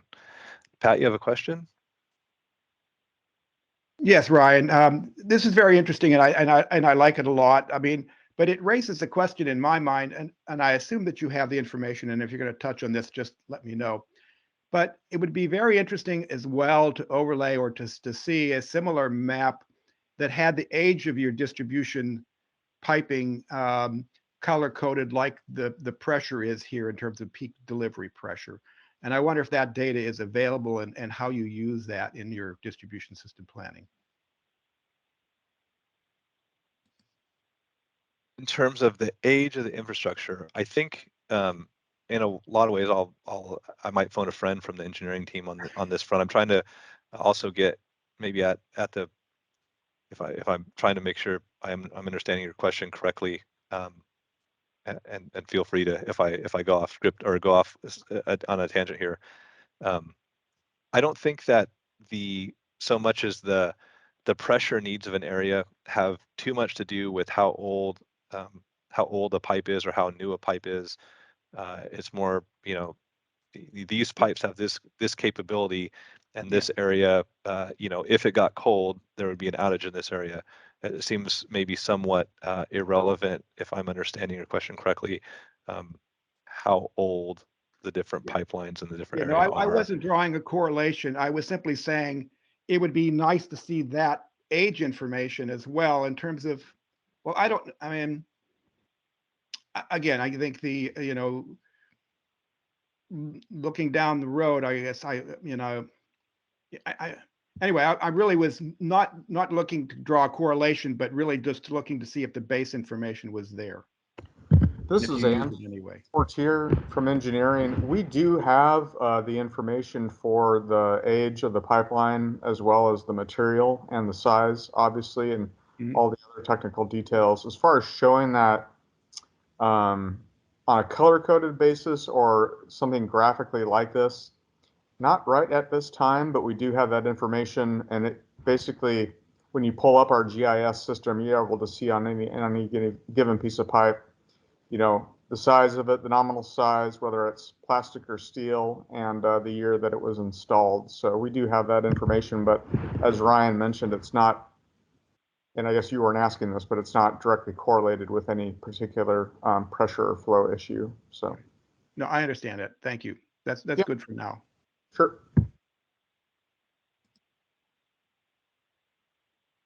Matthew, do you have a question? Yes.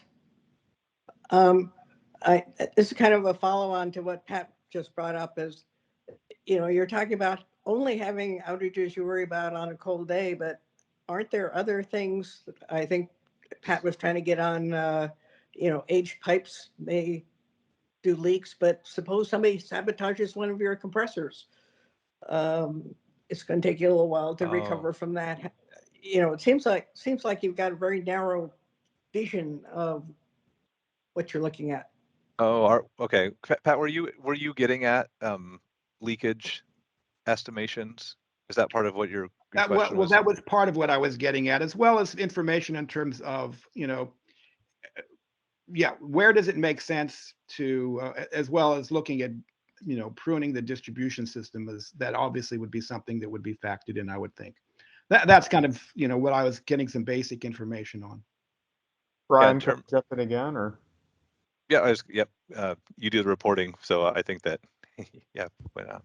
Sure. So as we're regulated by the Department of Transportation PHMSA code, as part of a local distribution gas company, and how we're regulated from the federal level, but basically enforced at the state level. In order to do that, you have to meet certain inspection criteria for ongoing maintenance and monitoring of our system, including cathodic protection to prevent from corrosion, also leakage inspections, so we can track leaks and repair those on a risk-based, safety-based approach, as well as other operations and maintenance for our above-ground facilities like pressure regulators and kind of so on. So as a part of that, I guess what I'm saying on an annual and on an ongoing basis over the life of the pipe asset from when it's put into the ground and operated until when it's ultimately replaced or removed from service, we're operating that and maintaining that in accordance with the regulations. So if it weren't safe or if there were any issues with it, we'd be addressing that on a separate basis, I guess is what I'm saying. It's kind of separate and away from having enough pipeline capacity and pressure to serve our customers. And then as far as like other, I guess kind of getting into redundancy or how the system is designed, or if, other things kind of what we do for contingency planning. Yeah, I mean, whenever we can, we look to have, interconnected systems and make them as strong and resilient as possible, and not to have, say a one-way feed from a pipeline from point A to point B. And so if any, from the source to the end, if any of that, if any link in the chain sort of gets broken, so to speak, we wouldn't be able to serve our customers. It's in our best interest and it's in our customers' best interest to have that, looped or have other redundant feeds. Obviously, though, or maybe not so obviously, it's only so much of that is under our control, either by design or just kind of the geographical layout of, say, if it goes through a valley or a one-way feed, or there's just only, so many ways of cost effectively serving our customers. We kind of need to just work with what we've got. So hope that answers your question. And I might just throw in a couple more things too, Andy. In terms of emissions, it does depend upon, in terms of leakage, type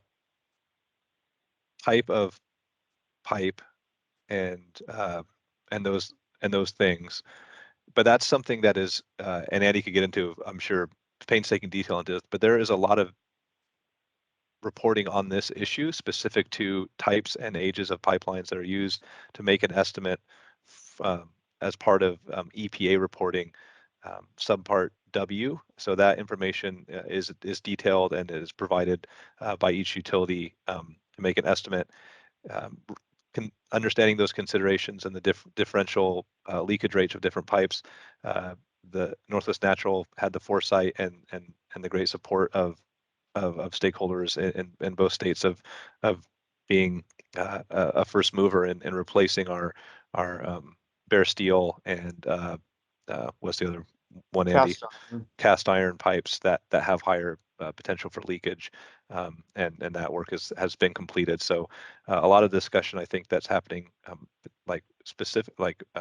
most commonly, like for example on the East Coast, about doing that work and removing and potentially replacing a lot of that high leakage pipe has already taken place for Northwest Natural, and that type of pipe no longer is part of our distribution network. Andy, if there's anything you want to chime on with? No, you said it very well. Yeah, it's a fairly, relatively speaking, as gas systems go, fairly modern system. It's all relatively newly installed plastic for the lower pressure, 60 MEOP and less. And then for the high pressure systems greater than 60 MEOP, it's protected steel, so it's got a coating on it. And then we induce a very small electrical current to keep it from corroding away if any of that coating should be compromised. So all the bare steel was removed, and all the cast iron low pressure system was removed. So yes. Thanks, Andy. And then getting to this, for example, this then shows kind of got off topic a little bit there. So, there are these two areas that have a need, and there's this looking at this project here.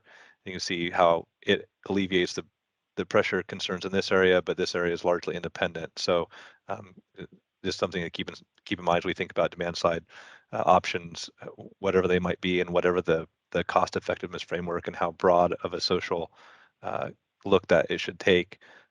That there are some really interesting policy questions in terms of equity and being able to explain complicated concepts of system planning to customers. So then really quickly before get into the specifics of our load forecasting techniques, just kind of show how we've been operating, planning our distribution system for quite a while. So say, the system exists and it's out there and it has some capability. This is just a high level example to give folks a general sense of what's going on. And then say that there's just some load. Again, this is just made up, just give a sense of what we've got, what distribution systems planning is about. So this peak hour load is going up through time, and at time zero, it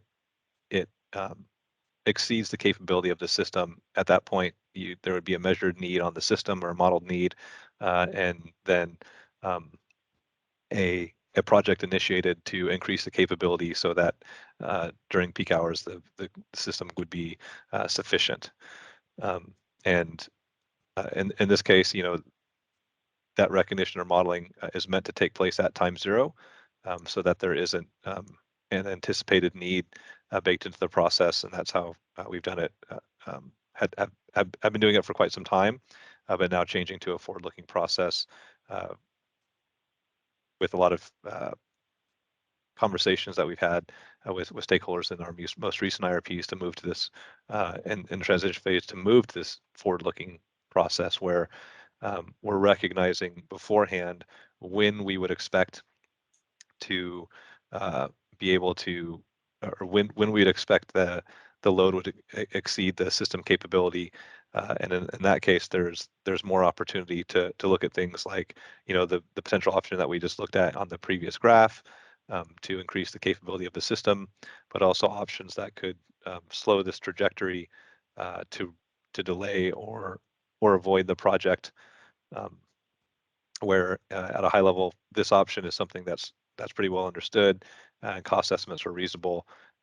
And as we looked at being able to look at these incremental DR, incremental energy efficiency, geographically targeted, there's less understood about the timing, cost, and impact, and that's was the impetus for the pilot project that we have going on right now, and it's going to be wrapping up later this year. So, and then one of the things that, of course, is really tricky when we think about how it works in reality, this is acting like we know exactly what the capability is in a certain area, what's the exact area of impact. Here's exactly what the load would be under conditions that we don't experience very frequently at all. So there obviously is some actual uncertainty relative, modeling is modeling. It's not a perfect representation of reality.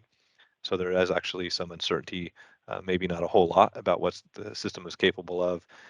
And then also there are confidence intervals about what the demand during a peak event would be as well. And those bands get wider the further you move in time.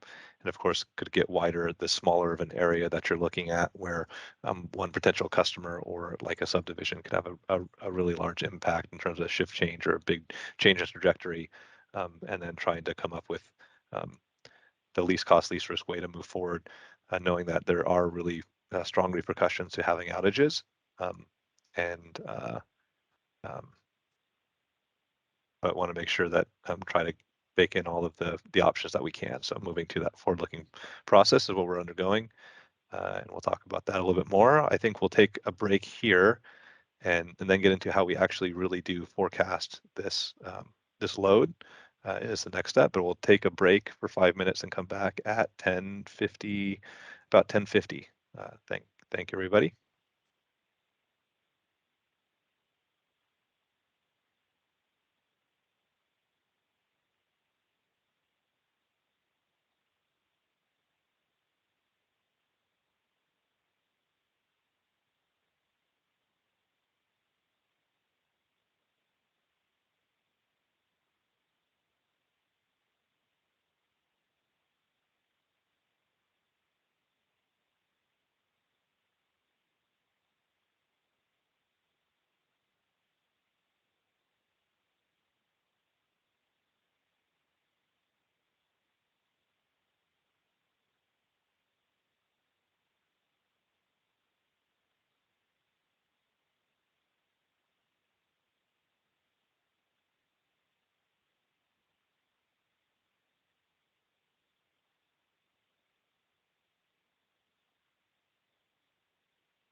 Okay, everybody, welcome back. I'm just realizing that I forgot to hit on one of the questions that you had, Kara. The alternative use for interruptible customers, I will check with our major account services team and see how well we track that information. I might be able to provide that in the chat later in the meeting, but I'm not exactly sure how well that's tracked on our side or not. But it could be, and we'll try to find out. Okay, and then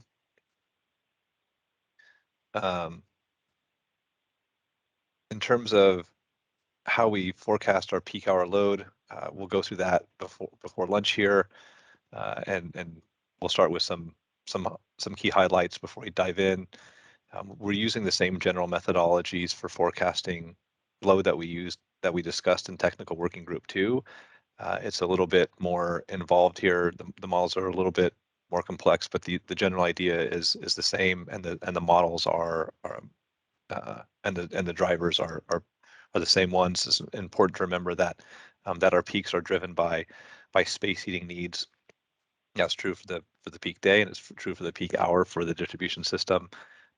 And because of the information that we have, we're combining a top-down or system-wide or area-wide forecast and bottom-up or customer-specific forecasting, depending upon the information that we have in a given area, where there's a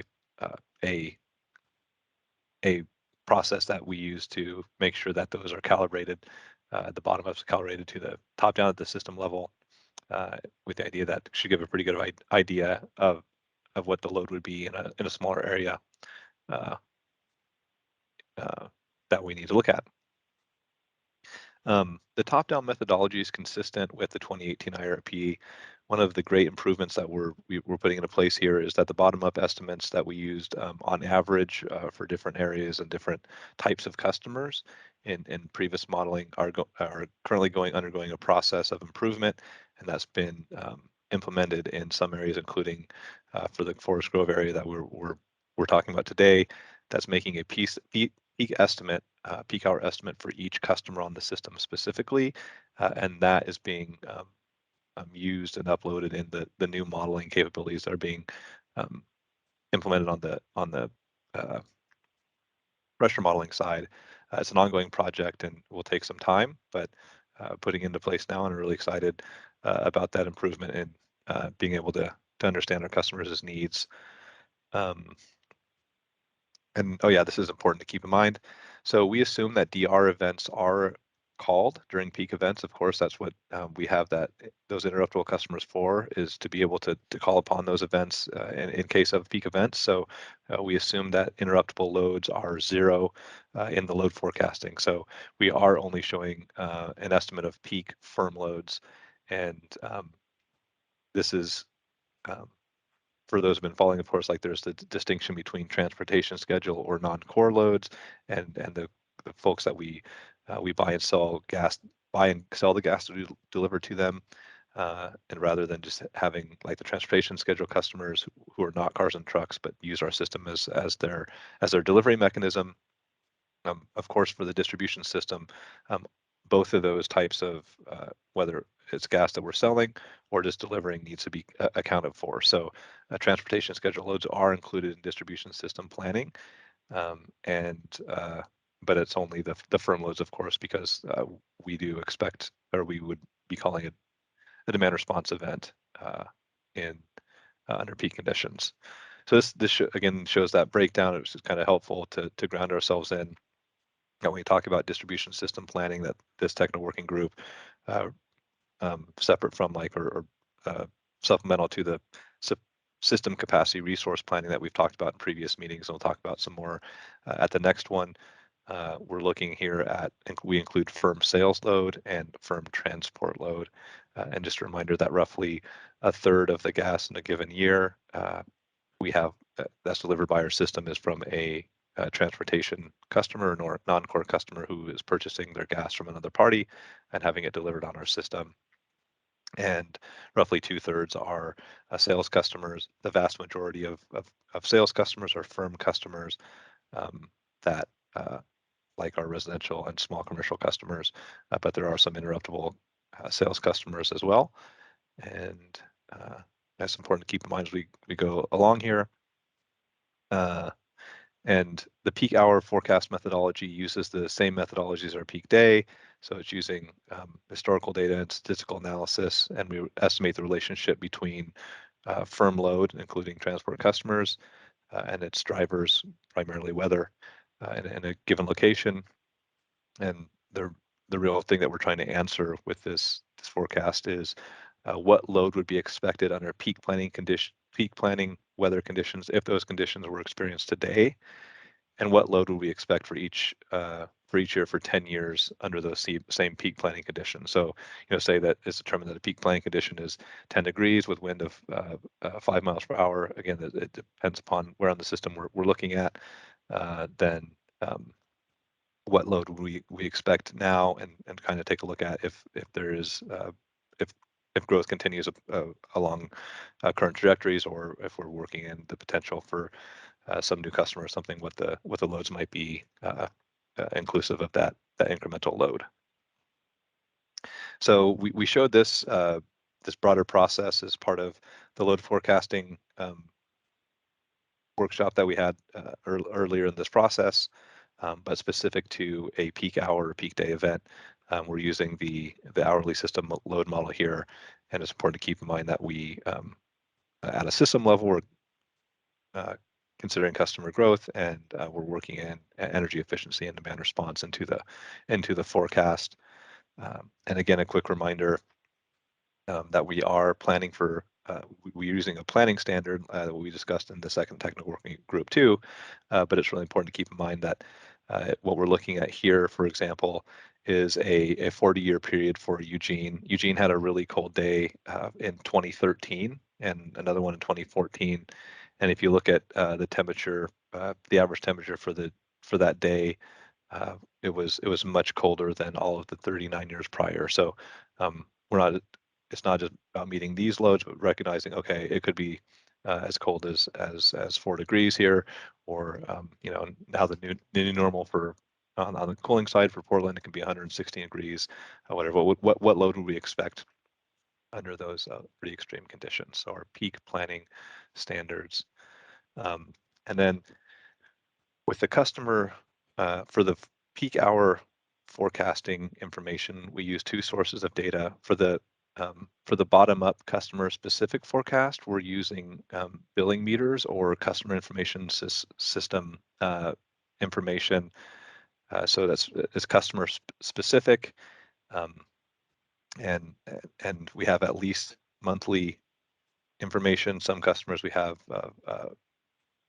more information than monthly, including our large transport, and all of our interruptible customers have a higher frequency metering that we can use to make much better estimates for those specific customers. The top-down system forecast, which we kind of view as the truth that we calibrate to, is the information that about the total amount of gas that's coming on to our system. So it's a combination of the gas that is being withdrawn from our storage facilities and as well as the gate stations where we take custody transfer of the gas from the interstate pipeline network. But that is a good estimate and very high frequency of all the gas that's coming onto our network. So we can make an estimate for the system-wide level using that information. And then just what this is showing is a period, we regurgitating this slide from the first technical working group. But what this is showing is hourly level load for a 3-year period here. We can see in each day it goes up and down a fair bit. Like if you were to spread this out and look at each day individually, each day would have a shape within it. But in the summer, the loads are far lower than when it gets cold, and there's, as we know, there's a fair bit of variation in weather across time. So when it gets really cold, you can see what are often called in utility planning purposes needle peak events, that load spikes far above normal loads, and even far above what you might expect in some years. So These needle peaks are what we're planning for to make sure, if we experience this load, that we wouldn't, and this is of course a very cold period, we wouldn't be leaving customers with an outage and in a dangerous situation in terms of being without heat in very cold conditions. So I won't get into this too much. It's fairly complex itself, but this is showing the regression results for our daily system load model that we use to estimate our peak day load forecast. This same driver, when we're looking at what are the things that we say are impacting load, it's temperatures prior, what the solar radiation is like, wind speeds, snow depth, what the customers are, days and week and holidays can impact things. And then of course, if there's interactions between these things. So at the daily level, the interactions are on the daily level, but if you're trying to get an hourly shape, then all of these interactions and all of these drivers then have interactions for each hour as well. So there's a much more complicated regression. But when you take a look at the data on a daily level, it is, so this is just total system flows at a daily level over the last decade plus here. And it shows that there is a very, a pretty tight relationship between between load and weather, and fairly predictable. And this doesn't even account for things like wind speed and other things that we know that impact things as well, that we can strip out a lot of this variation. But when you take this then and, for example, plot it every hour within that day, there is, and you can see the spacing load and the non-spacing load, of course. When we look at, if we took that same information, this is an example for Hood River, but showing each hour, there's a lot more variation, and that the reason is because say for any given temperature on some day, there's a fair, the 7 a.m. hour is typically the highest usage hour of the day, and then there's some hours in the middle of the night and the middle of the day that are a fair bit less usage than that peak period, and that could be more or less. So say a 2 a.m. usage, which is quite low on a cold day, or on a mild day. It could be higher or lower than like a 7 a.m. period on a different temperature day. So when you work in the hourly variation, there's a fair bit of more spread that you see in the data when you show what the hourly load can be at different temperatures. To kind of show that distinction and variation, this is just using an index, and it compares this hourly information, or the hourly frequency data versus the daily frequency data. And you can see how much more variation there is in the hourly data, and then thinking through like the way that we incorporate that into our models. But again, instead of like the 10 or 10-ish variables that are on the right hand side of the regression for the daily level, make you try to read through this, but you have all the interaction terms. Of course, given that there are almost 9,000 hours in a year, we have a really robust sample size to be able to estimate usage and see that the statistical power of all of these variables is very strong. P-values almost always go to 3 decimal points, and you're still getting 0. So very powerful modeling framework that we talked about before. But I won't try to put you to sleep too much right before lunch, and just kind of move over into results. And what this is showing is that time of the day and day of the week matters. This is showing load on one day. This is using an example in the Hood River area. So here's from noon to 1 a.m. or midnight to 1 a.m. Moving along here. And this is a regression using the same information that we just showed, but a regression that only uses temperatures between 31 and 32 degrees, but then shows the difference between a weekend and a weekday. So in general, there's this general hourly shape that holds regardless of the time of the day. But weekends, it's a little bit later typically. Maybe people are sleeping in a little bit, but the 7 to 8 a.m. period is the peak hour within the day for our system. And there's some distinction between weekdays and weekends. So as we think about this, we plan for cold events that could potentially happen on a weekday. And what this is comparing is this is again just showing the usage across hours for different times in the year, and then in comparison to under peak planning events. So the first one here, so this is just load. It looks pretty flat. There is a shape, but pretty flat, like on a normal August day. This is being driven a lot by industrial usage, and then there's some water heating, of course, but driven primarily by industrial usage that has a much flatter profile, especially during the primary business hours, and a fair bit lower than when you get to like an October day. In terms of a share of load difference from hours within a day from 1 hour to the next, these October and kind of May, or these swing kind of periods, fall and spring, have the most variation, because the days are maybe typically warm enough that there doesn't need to be heating during the daytime, but at night it gets cold enough that the heating comes on in the morning, and then when it gets cools off later. And then in a normal winter day, there is some shape, but again, it flattens out in relative terms compared to an October day, because in the winter time, it's cold enough in all the hours of the day that there's a heating need all throughout the day. And then again, what we're planning for, if we think about the Portland area, a normal January day might be something like a high of 45 and a low of 35. If we think about like a 1 in 10 peak, something like a 20-degree day on average, something like that, there's a fair bit more load than even a somewhat warmer day.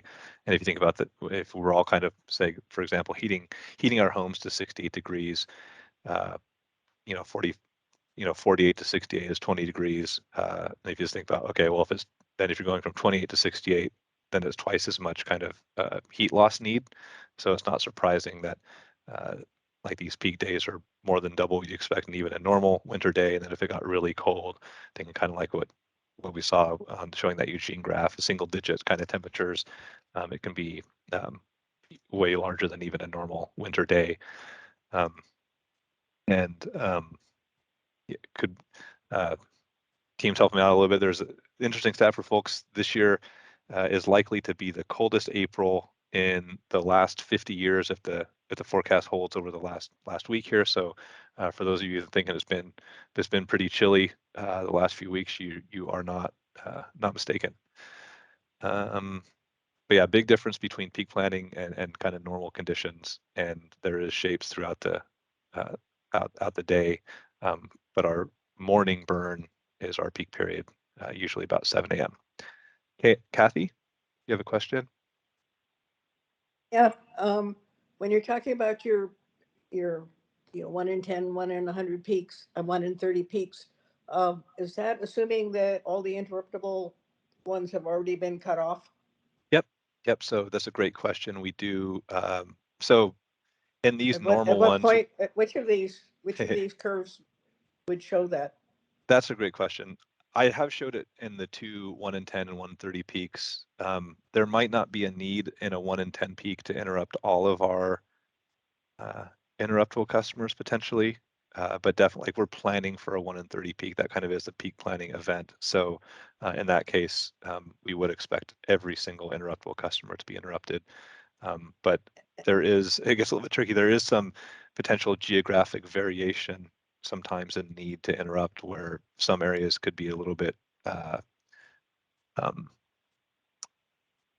better off, and some are in an area that has a trickier situation. But then we also have the supply need. So when it gets really, really cold, they're all off. But for both of these, the interruptible load is assumed off. So there's zero interruptible load in the estimates that you're seeing here for both 1 in 10 and 1 in 30. And are electrical, the gas that you provide for generating electricity, is that considered interruptible or non-interruptible? We don't do, well, our utility does not deliver any gas to a power facility. So that's not included in any of the stuff that we're looking at here. Wasn't aware of that. Yeah, no, it's hey, it would make sense to think about those things together, but no, we don't as a utility deliver any gas to power plants. So it's not included in what we're showing our load in whether the transport load is included or not. Well, I'm talking about transport, yeah. I realize you don't make the gas. Yep. And then when you The show electricity. Yeah.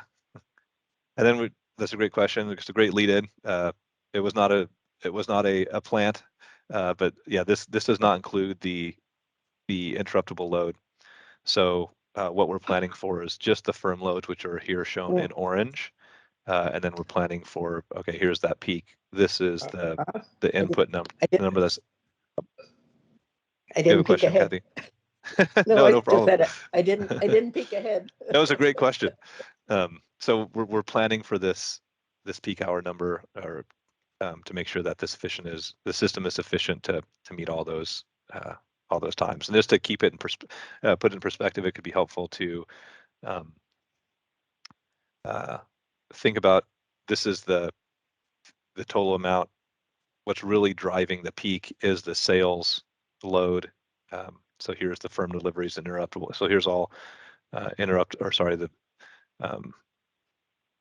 the transportation. Sorry, this should say my fault. Deliveries. This should say transportation load. So about half of the transportation schedule load is interruptible, and about half of it's firm. This is far more constant, right? So this would be roughly expected also in a summer day. So it makes up a third of the gas in a year, but under peak conditions, it's less than 10% of the load that we're planning for, especially given that a whole lot of that is as part of a interruptible load. Is actually the majority of the transport load is interruptible. So really nice demand response resource to have for system planning. And to put our current demand response programs into perspective, what this is showing is same kind of information we showed in the previous graph, but the one on the left here is showing peak day deliveries. It's not distinguishing like this graph is between sales and transport, but same information that's showing just firm versus interruptible. And the one on the right is focused on the sales load and then shows how much interruptible sales we have. So in terms of gas supply planning, in terms of that 1 in 30 peak, about 2.5% of our current peak day sales would be expected to be interrupted, but very substantial resource on our transportation, or because of how much transportation schedule load is interruptible. So roughly 9% of the would-be load that would be delivered on a peak hour can be interrupted. So very large DR programs that we've had in place for decades. Actually, interruptible schedules have been around for gas utilities to employ for system planning for quite some time, and we have a very substantial DR resource that we can call upon and also strip out of our load forecasting for system planning purposes. And then just to sum up or to show the end of the final stage here of our peak hour forecasting. This shows going out in time, so 2022, 2025, and 2030 under current kind of projections, what the system-wide peak level or peak hour load would be. And I also want to remind folks that because of changes in the type of usage that we're seeing on our system, our peak loads are growing a fair bit faster than our loads for the entire year. Like for example, in Oregon, our peak load is still increasing, but our annual loads are basically flat because of the growth in the Vancouver area. Both are going up in Washington State, but in Oregon, annual loads are pretty much flat, but peak load is still growing as the system becomes more residential and that broader process of kind of like a deindustrialization that's happening, has been happening for a few decades. And then this becomes what we kind of think of as the truth, and we calibrate our bottom up, our customer specific estimates to this top down forecast, and then use that bottom up information in places that we can't make a top down forecast. That's part of a much bigger interdependent system. So how do we get that bottom up level forecast? Well, we also show this at a previous technical working group, but we do the same regression, but at a customer specific level. And we won't get into too much of the detail here, but we need to strip out some of the estimates that are in the could be heating, could not be heating range, given the that we only have monthly or daily information to make a customer specific estimate that is then put into the model. Edward, you have something to add? No, I don't. I was just Okay. waiting for the next slide. So Okay. Okay. All right. So that's kind of the load forecasting piece of it, and I'll hand it over to. Yeah, I didn't realize on my last slide. Thanks, Edward. You're in front of me there. And just I'll stop there, see if there are any questions on the load forecasting piece, and then hand it over to the engineering team to talk about the great work they do to model the physical system. Yeah, Tim? Hey, Ryan, thanks for that. It was fun to see a slide that had a bunch of econometrics in it. And it reminds me, I'm curious how you all are quantifying increasing variability with due to climate change. I think you've touched on it briefly, but I don't remember a crisp answer. It seems like this is all using a paradigm that says the past is a good predictor of the future, but that's no longer the case. So can you express for us a way that you are either seeing or modeling increasing variability in the decades ahead, where you can say, look, we're assuming we're going to have,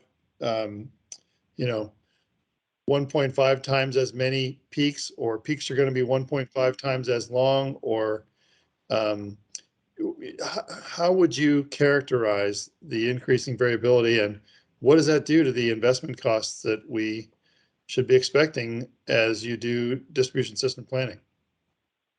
That is a wonderful question, and I wish I had a perfect answer for it. So we've spent a lot of time analyzing this issue in a lot of detail, and I wish that we had a perfect answer to be able to do this. But the way that we've done it, and we talked about it primarily at the second technical working group in a section that we talk about our planning standard. We called it like this part, like the planning standard. We do model climate change for the temperatures that we model over the entire year. And we are seeing a pretty stark decrease in the amount of heating degree days that we would expect over an entire heating season from fall through spring. But we've also looked at a great level of detail how peak temperatures could be potentially getting warmer or colder through time, or more variable or less variable, and then also tried to even look at third-party work on this front specific to our service territory. And I think that the key thing on that front, we kind of talked about again at the second technical working group, is that that's not one of the key questions that most climate research is often trying to answer. And we've kind of put in that plug that we'd love to see a deliberate kind of peak forecasting kind of temperature as part of the climate models, but that doesn't currently exist. And with statistical modeling, we can't find either that peak temperatures in the wintertime are getting warmer or colder, or more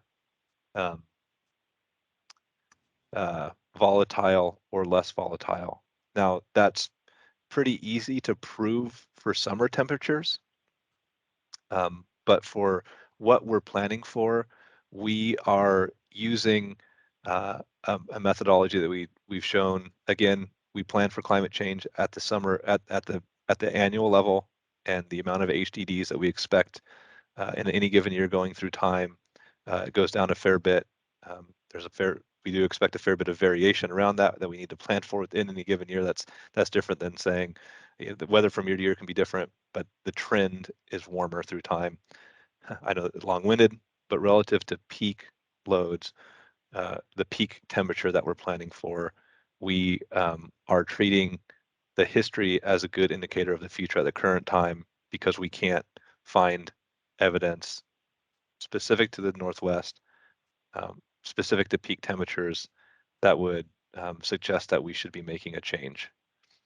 But isn't there evidence that the weather flows around the Arctic is getting wavier and things are getting more dicey, and we have a super cold day in April? And I mean, again, looking at the past as a predictor, that's not how we're doing climate change. We're looking forward, saying this is going to get bad. It just strikes me that you're working really hard to make good investments and good predictions about peaks and areas on the system that are going to be compromised. But it seems like you need to throw a wrench into that model and say, hey, here's a new big unpredictability wrench, and see what that tells you. Yeah, I think that's a good point. And in some of our reliability analysis, we get to, well, what if it was colder or not? I'm just saying, for the current time, we're planning for peak weather.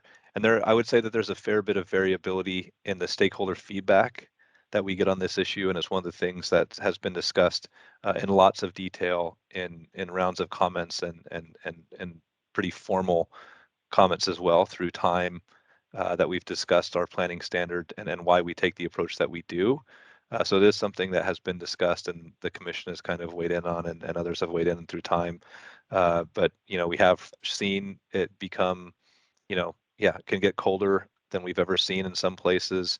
It definitely could potentially happen here, but we're trying to weigh all of the stakeholder feedback that we receive on this topic, and do the best analytics that we can. And we just haven't found evidence that relative to peak planning, that it's getting warmer or colder, or what can happen in terms of peak loads. I don't know, Matt, or anybody, if you have anything to jump in on, but there is a fair bit of debate. It's a great topic. It's really important for what we do. It determines what we're saying is needed. I wish we all wish we had a crystal ball, but we're trying to do the best that we can and not overbuild, right? Yeah. I mean, that's like the traditional concern that most folks have, I think, relative to utilities, is that they're incented to, I don't know, take on a more conservative planning standard than or whatever, right? Like, but we're also sensitive to putting in resources that aren't needed as well. So it's a two-way risk, balancing risks on both sides, I guess. Matt? Yeah, it just, we are looking for what research is out there. And so if you have specific evidence or research that you're looking at, please forward it to us. We're definitely interested in hearing feedback on anything, or anything that you might know, as far as what research is out there as far as peak planning. Well, thanks for that Peak discussion. days. Yeah, But it's been a very robust part of discussions in previous IRPs, and it should be going forward too. We'll keep it as a front of mind topic for sure. Cool. Thank you very much. Brian, I don't know if you can see the order here, so I'm just going to jump in. We have Fred, can't. and then we have Fred, and then Okay. Kathy is. Yeah, I can after see that. Kathy, but yeah, Fred, do you have a question? I was just wondering whether we did have one example last year of during that extended cold period during the ice storm. Did you look to see what your usages were during that period and whether you had any outages that happened then? Yeah, we did not have any outages. It was pretty cold, but it wasn't in a historical sense even near what we kind of planned for in terms of cold. I think a lot of that, the reason that it was an ice storm is because there was kind of like because of movement between uh, below freezing, above freezing kind of situation that can get really tricky here in the Northwest in terms of creating ice. But the days that we're talking for and we've seen and know it could be around there, it would be way colder um, than freezing in all hours of the day and likely for a few days straight. And I guess my other one is if you're successful in convincing people to use gas-powered heat pumps, it seems like you're going to have to start worrying about peak heat as well as peak cold. Yeah, that's a great question. I think getting at this, it's a really important question relative to system utilization. I think that you're right. We might have to worry about that, but in a practical sense, because our peak load would always be so much greater than our summer load in the practical sense, that um, it wouldn't be something that would be driving our resource decisions. But that is something that's a really important thing to keep in mind when we compare energy systems across places. So, increasing system utilization, like for example, adding heating load to a summer peaking electric system like in California is a very different prospect than some places that have a winter peaking electric load. So system utilization is a really important one that could potentially drive higher system utilization for a gas utility, but would not be a driver of resource decisions. And then move on to the next question from Fred. Is that what you said, Melissa? Yep. Okay. Fred, do you have a Hi. question? Yeah, sort of. And I've actually been looking at temperature data around the region, actually more for the electric side in some of the IRPs, and have downloaded a bunch of data from the Global Historical Climate Network, which is the global aggregation of temperature data from around the world. It's what the climate modelers use, is what pretty much everybody uses. And looking at the data series for Portland goes back to 1939. And I'd have to say, just looking at that, the temperature trends there are some, especially winter temperatures, are slightly upward. But I think that doesn't really give us the level of detail we're really looking for. I think looking at both peak days and also in terms of demand and therefore, low temperatures. Another one aspect is how often are those kinds of very cold events occurring? And the answer is across the decades, it varies a fair bit. But it's still happening. We're still getting pretty cold days. Maybe not as cold as 60 years ago, plus or minus, but we still get some. But I'm also wondering, and this may be actually more my question, a big issue for the electric system is multi-day events where you have multiple very cold or very hot days that depletes, storage resources or potentially gas constraints going into power plants. And I'm wondering to what degree you're looking at multi-day events as well as single-day events. Yeah, that's a great question, Fred. I think I'll partly, just because then we have an interest of time, make sure we get through today. We did cover this topic in a lot of detail at our second technical working group, and did discuss a lot of these issues. But you're right. There are, there are even decade trends in terms of where things look like they're going, and we've looked at not just Portland or Eugene. This is a simple one to show up. But you can, for example, like this is just 40 years of Eugene's history, and then there was a day down here. But if, say, for example, say, okay, well, we want to use 20 years to train our data, this does look like it's going up potentially, right? And then, and if you're using this information, what is clear is that using a short, or in this term, like in this sense, like 2 or 3 or 4 decades of data to train your statistical model has a real proclivity to get you in trouble. And you can show that multiple times, like the big ones were like in Portland in the 50s, and that's a lot of the analytical work that we do to support why we have the planning standard that we do. But in terms of multi-day event, we do include, we say we have a peak hour and we have a peak day, but both of those are part of a peak event, and even more so part of a peak winter that we call our design winters or our design heating event. And specific to our resources, yes, there are regional constraints about the resources that are available. We take those into account and are quite careful and trying to make sure that we have reliable resources, firm resources to count on to serve our customers.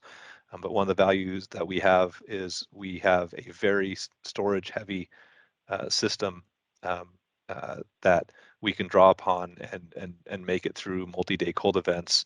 And that's by design, and it has been for quite some time. So yeah, multi-day events are really really important. And I think maybe part of what distinction is like on the electric side, a lot of intraday storage needs is expected to be met with batteries, but interday and seasonal needs are quite different. And all our storage resources can be intraday, interday, or seasonal.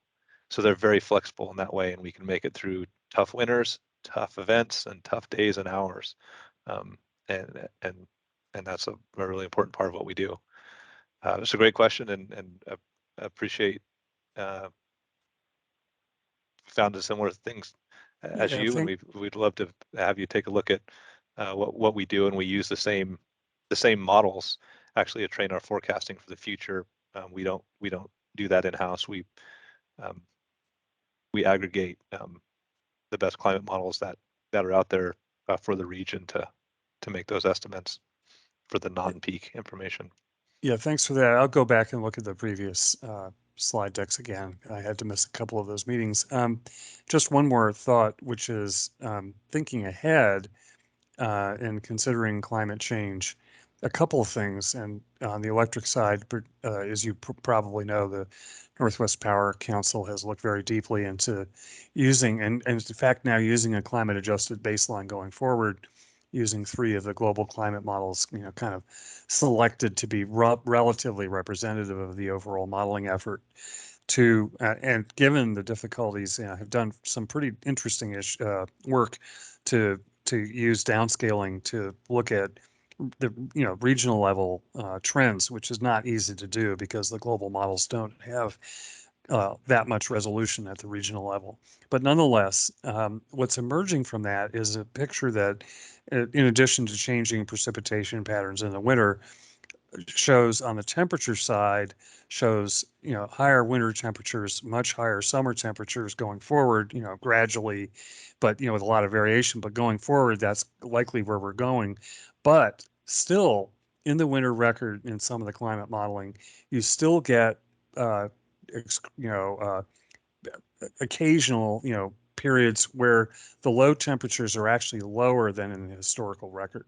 But what it really says is that we're already in a situation. After all, we had a first ever Portland snowfall here a couple of weeks ago, of more variability in the system, and you have to plan for that to meet demand needs, obviously. So I'm sure that's a separate discussion, but just something to consider. Nope, you're spot on, and again, maybe could love to chat some more. We actually deploy a similar approach that the Power Council deploys to do our weather modeling. So you're right. It's complex. It's great work, and we actually deploy something very similar, and probably look to what they were doing to help us define that. I agree with all that you said. Kara? Yeah, I'm switching topics, still load forecast, but Angus may have something on climate and temperature. So I wanted to cede to him if it's relevant to this conversation.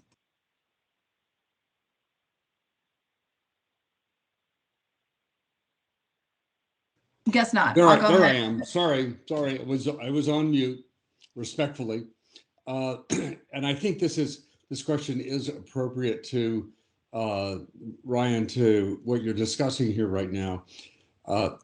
There have been one of the strategies going forward that has been proposed for dealing with peak events and needle peaks is that, but that would still significantly reduce greenhouse gas emissions year round, would be to put an electrical heat pump in your house, but hold on to your gas furnace as your emergency backup, as it were, for those extremely cold winter days.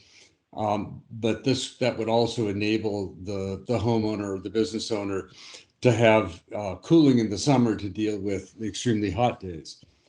If that strategy gets traction, I wonder if the gas company has looked at the economics for the gas utility of resolving into less of a full service energy supply in a utility and more of a periodic backup for cold winter days, and whether the economics of that are what enable you to stay in business or not. Yeah, that's a great question, I guess. I think might have to put a pin in that one a little bit. I think what I'd say is, we are evaluating what we're calling dual fuel or hybrid systems. We actually discussed how we're working in assumptions about potential deployments of those systems into this IRP process. In terms of some of the bigger policy discussions about cost allocation and stuff, the IRP is probably not the best. Or business model plans, the IRP is probably not the best venue for that, but it is something that we're taking a look at. And relative to the IRP, the potential impact of these systems and potential ranges of deployments of these systems and how they could be rolled out is included in our demand side assumptions that you could find in our last technical working group on our website. And then at the end of the presentation shows the expectations and the distribution of deployments that we're putting into place in our simulations for our load forecasting. But this would be a dramatic impact on your resource management, and so I would think it would belong within an IRP process. It is. So how that would impact our load is incorporated. How those costs could be allocated or business model information is not something that we contemplate in the IRP. It's a great question. I think again, it's like focusing on scope. We have a long agenda today. I don't mean to stamp it. Okay, maybe it's a great question. Maybe we could address this as a sidebar later, just in a phone conversation. I'd be happy to try to do that, Ryan. Great. Look forward to it. Okay. Appreciate it, Angus. Yep. Kara? Yeah, sorry. I hope that this is just a quick one. Just thinking about load forecast in particular, you mentioned Vancouver growth.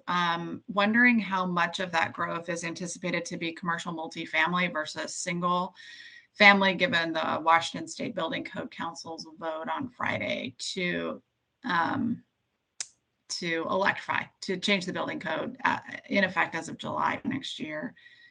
Off the cuff, how do you expect that will impact load growth expectations in Vancouver? Well, as a forecaster, I have to be careful of off the cuff remarks. I guess I don't know all the details yet about Sure. that. I guess I just meant residential Mm-hmm. versus commercial single or commercial Yeah, multifamily. I think that we can pull it up. I don't have that off the top of my head, but I think that maybe we can put it in the chat this afternoon. Oh, perfect. And I looks like maybe chat's not working. Oh, okay. Sorry. Okay. interesting. Let me check on the chat. Thanks so much. You can move on. I know you got a tight schedule, but yeah, if you can find those numbers and put that in chat, that'd be really helpful. Okay. Thank you. I think I'll, so we don't scrunch them too much in time, I'll hand it over to Edward to start talking about the system modeling work that the engineering team does. Thanks, Edward. You want to, Yeah, if you want to take over, it could be easier. Yeah, I'll start sharing my desktop, and so I can drive here. Okay, let me know when you see that introduction slide. You're up looking and going. good. Looking good. Okay. Okay, so I'm going to go over our distribution system planning from a system modeling perspective. So what we've been talking about recently was modeling based on economics and forecasting. This is going to go in depth with the physics, so how the molecules are traveling on our system. So just some quick stats on our system. We have approximately 14,600 miles of transmission and distribution pipe. You've heard this said a lot today, is we have a high pressure system and a low pressure system. Our high pressure system operates above 60 PSI, and our low pressure system operates under 60 PSI. And you'll hear that going forward here. We have 54 gate stations. So gate stations are the custody transfer points between Williams, also known as Northwest Pipeline, and ourselves. So not only do we transfer custody of the gas, but we also transfer custody of the equipment downstream of those gate stations. Currently, we have 2 RNG injection sites. So these are on system. These are located in the Eugene area. There's 1 RNG injection site in Junction City, and there's also another RNG site in Eugene proper. We have 2 liquefied natural gas facilities. So what we do is we store gas in liquid form, and we use those facilities during peak conditions during the winter.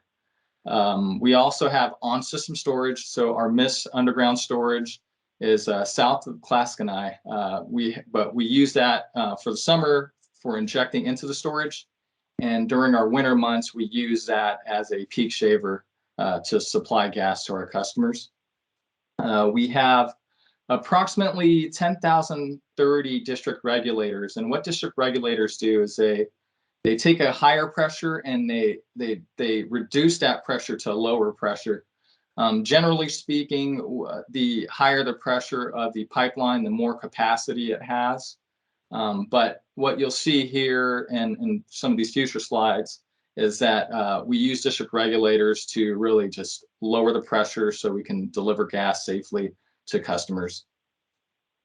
This last bullet here, we have 780,000 customers approximately, and combined in the state of Oregon and Washington. So this slide talks about the objectives of distribution system planning. Our first objective is to reliably serve our firm service customers.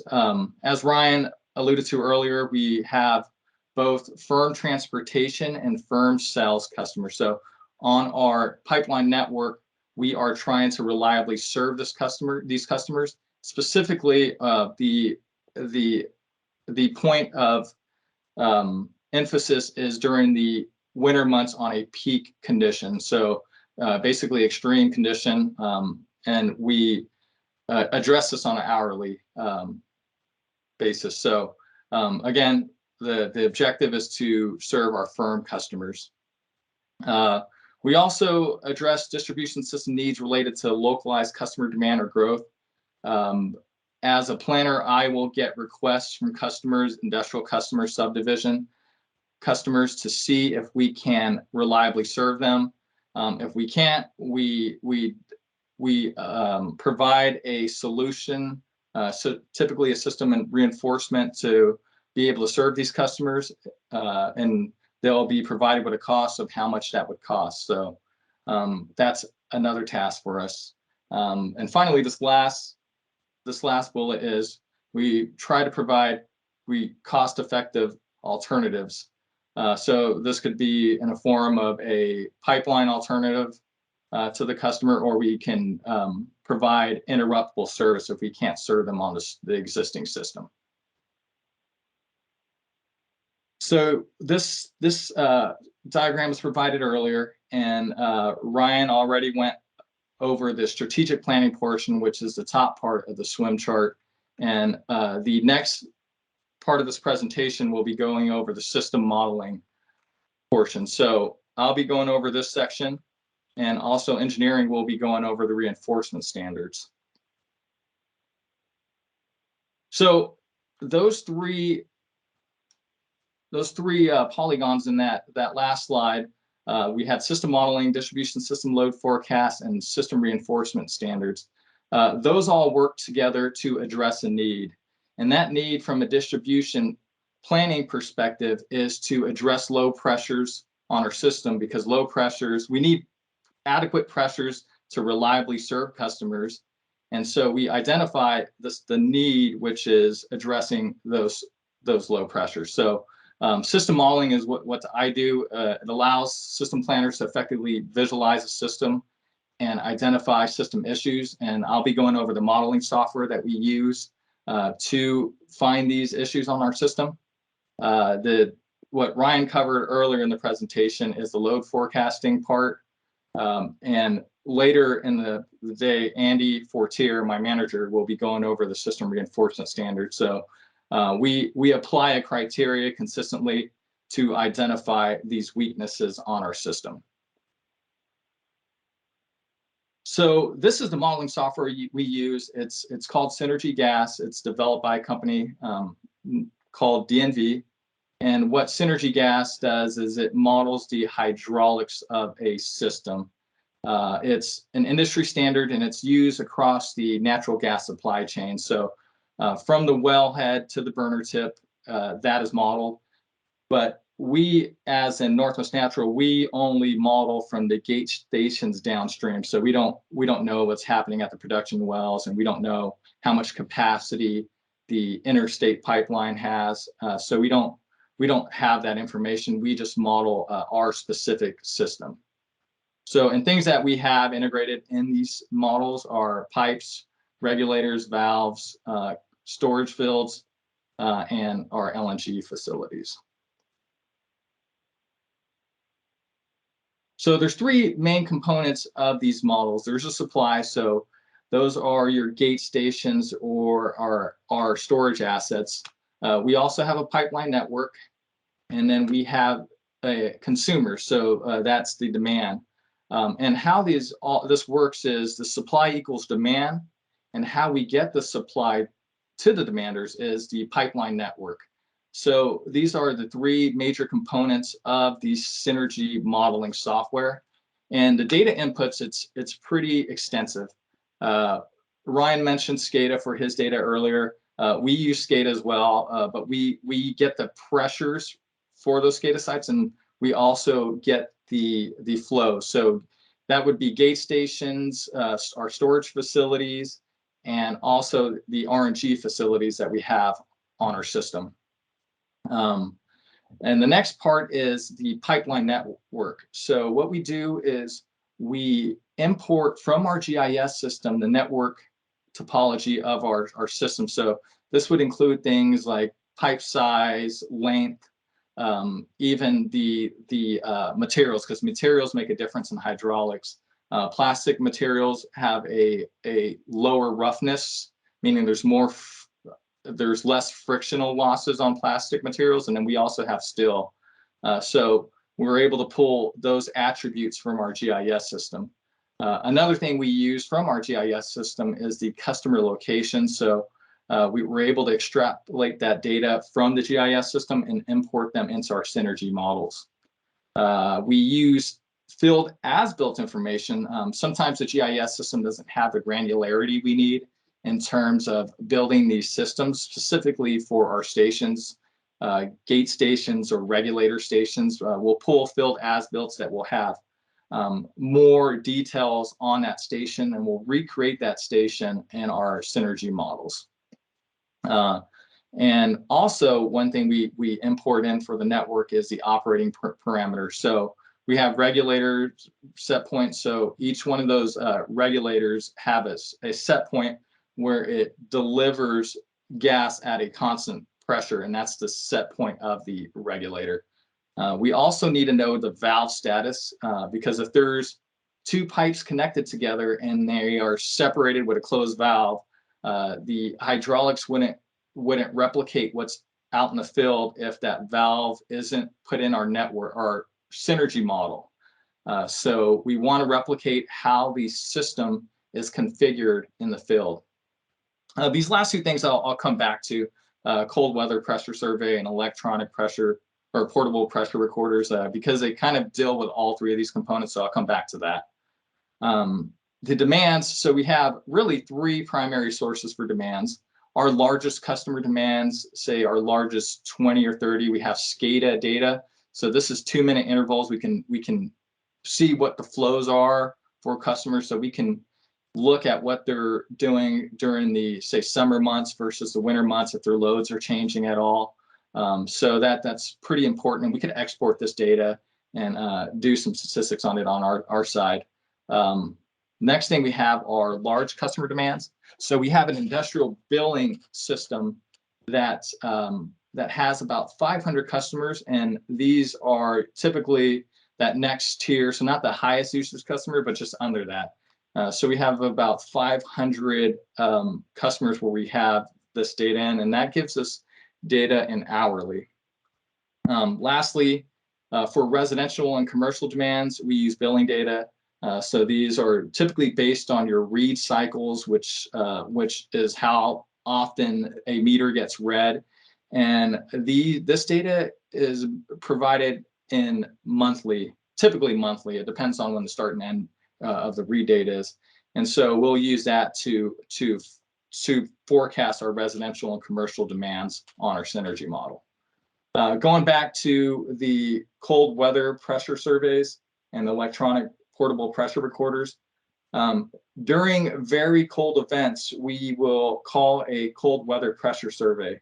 And this pressure survey is done by our field folks, and they'll go and take a read on our system.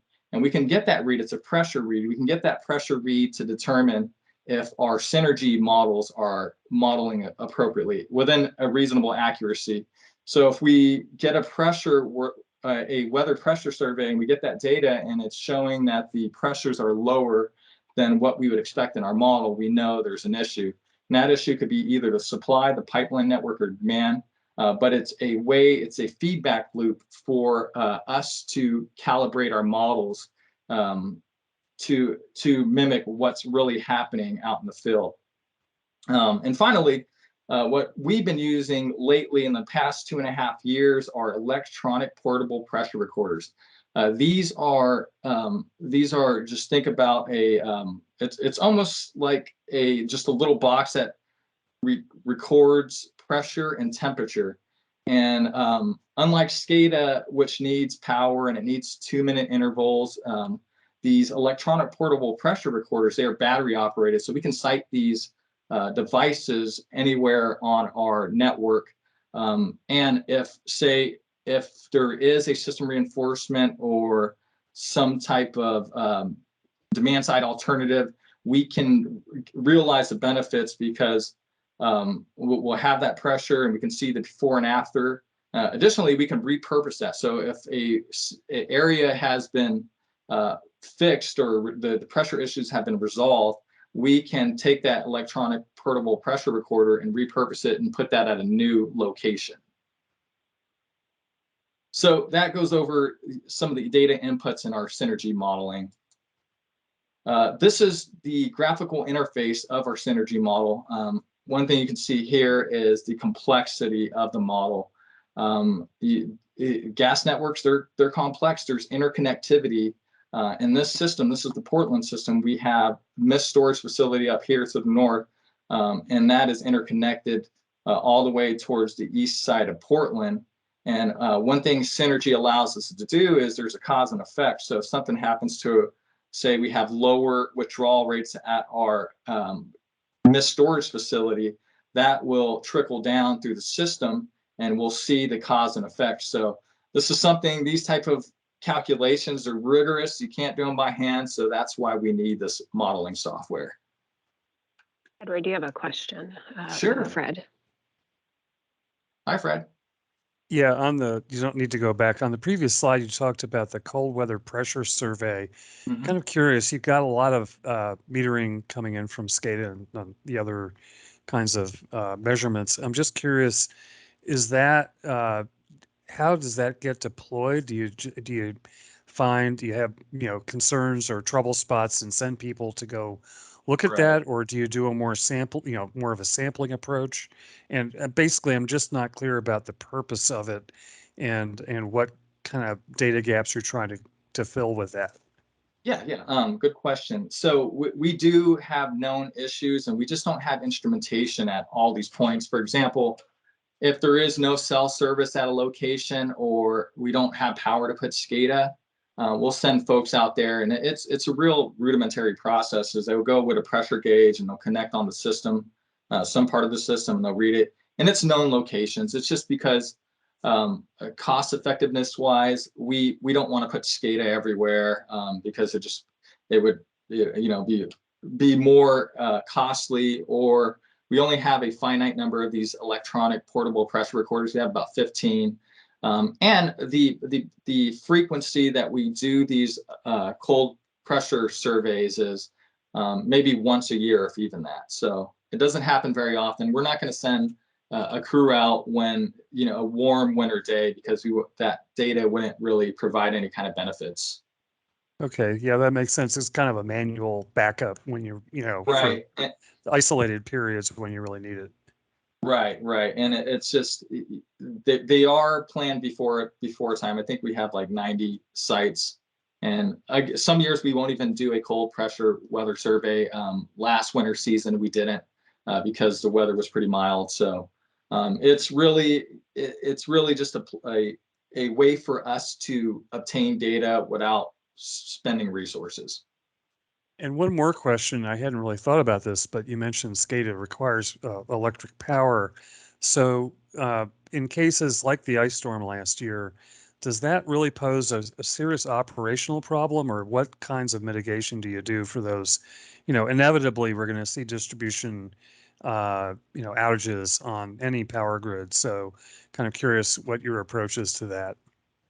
Andy may know this, but I know we have backup power generation, but I'll let Andy answer this question. Yeah, I can jump in and also add one other comment. For SCADA, many of them are hard powered and some have battery backups, but not all. So, we might have, depending on if there was an electrical outage localized, it may experience an issue there.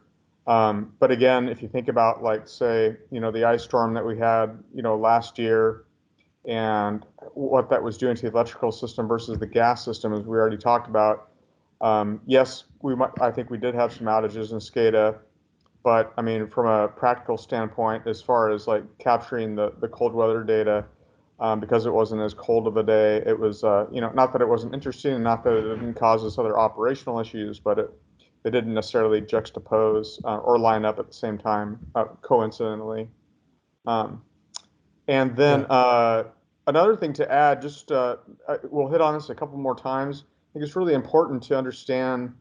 We talk about SCADA metering data from those high, 20 or 30 customers for industrial that have SCADA data. The SCADA, because of that information, the way that they're being metered, many of those sites will also have not only the measurement of the flow, but also the pressure at what's going on with that customer, the upstream pressure. And similarly, on some of those 500 sites for the other higher usage customers, many, not all, will have the upstream pressure. However, it's important to make the distinction that on the vast majority of our meters for the smaller residential commercial meters, they're just measuring flow. and the pressure is generally set downstream of the meter. However, the upstream pressure, we do not have that information. So it's important to understand that's why when we do a cold weather pressure survey, we want to go out there and monitor what's going on our system upstream of that meter. And that's why it's so difficult to do cost effectively and kind of the tools that we've leaned on with the EPPRs versus having to go out and manually take those reads. So.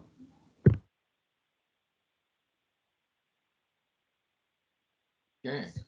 Hope that helps. Ryan, I know it's noon. Do you want to break for lunch now or?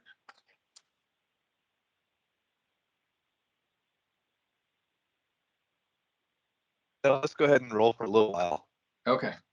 Or I don't know. Is this a nice place to stop? What do you think?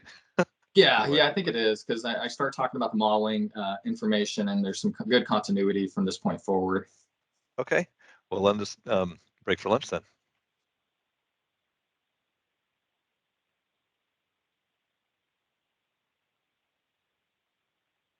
Oh, can you hear me? Yeah, I'm going to I pause was the break so I refilling can coffee. second. Okay. We'll Thanks, say everybody. We 1 will see o'clock. you after lunch and hope you have a good little break. We'll see you back at about 1.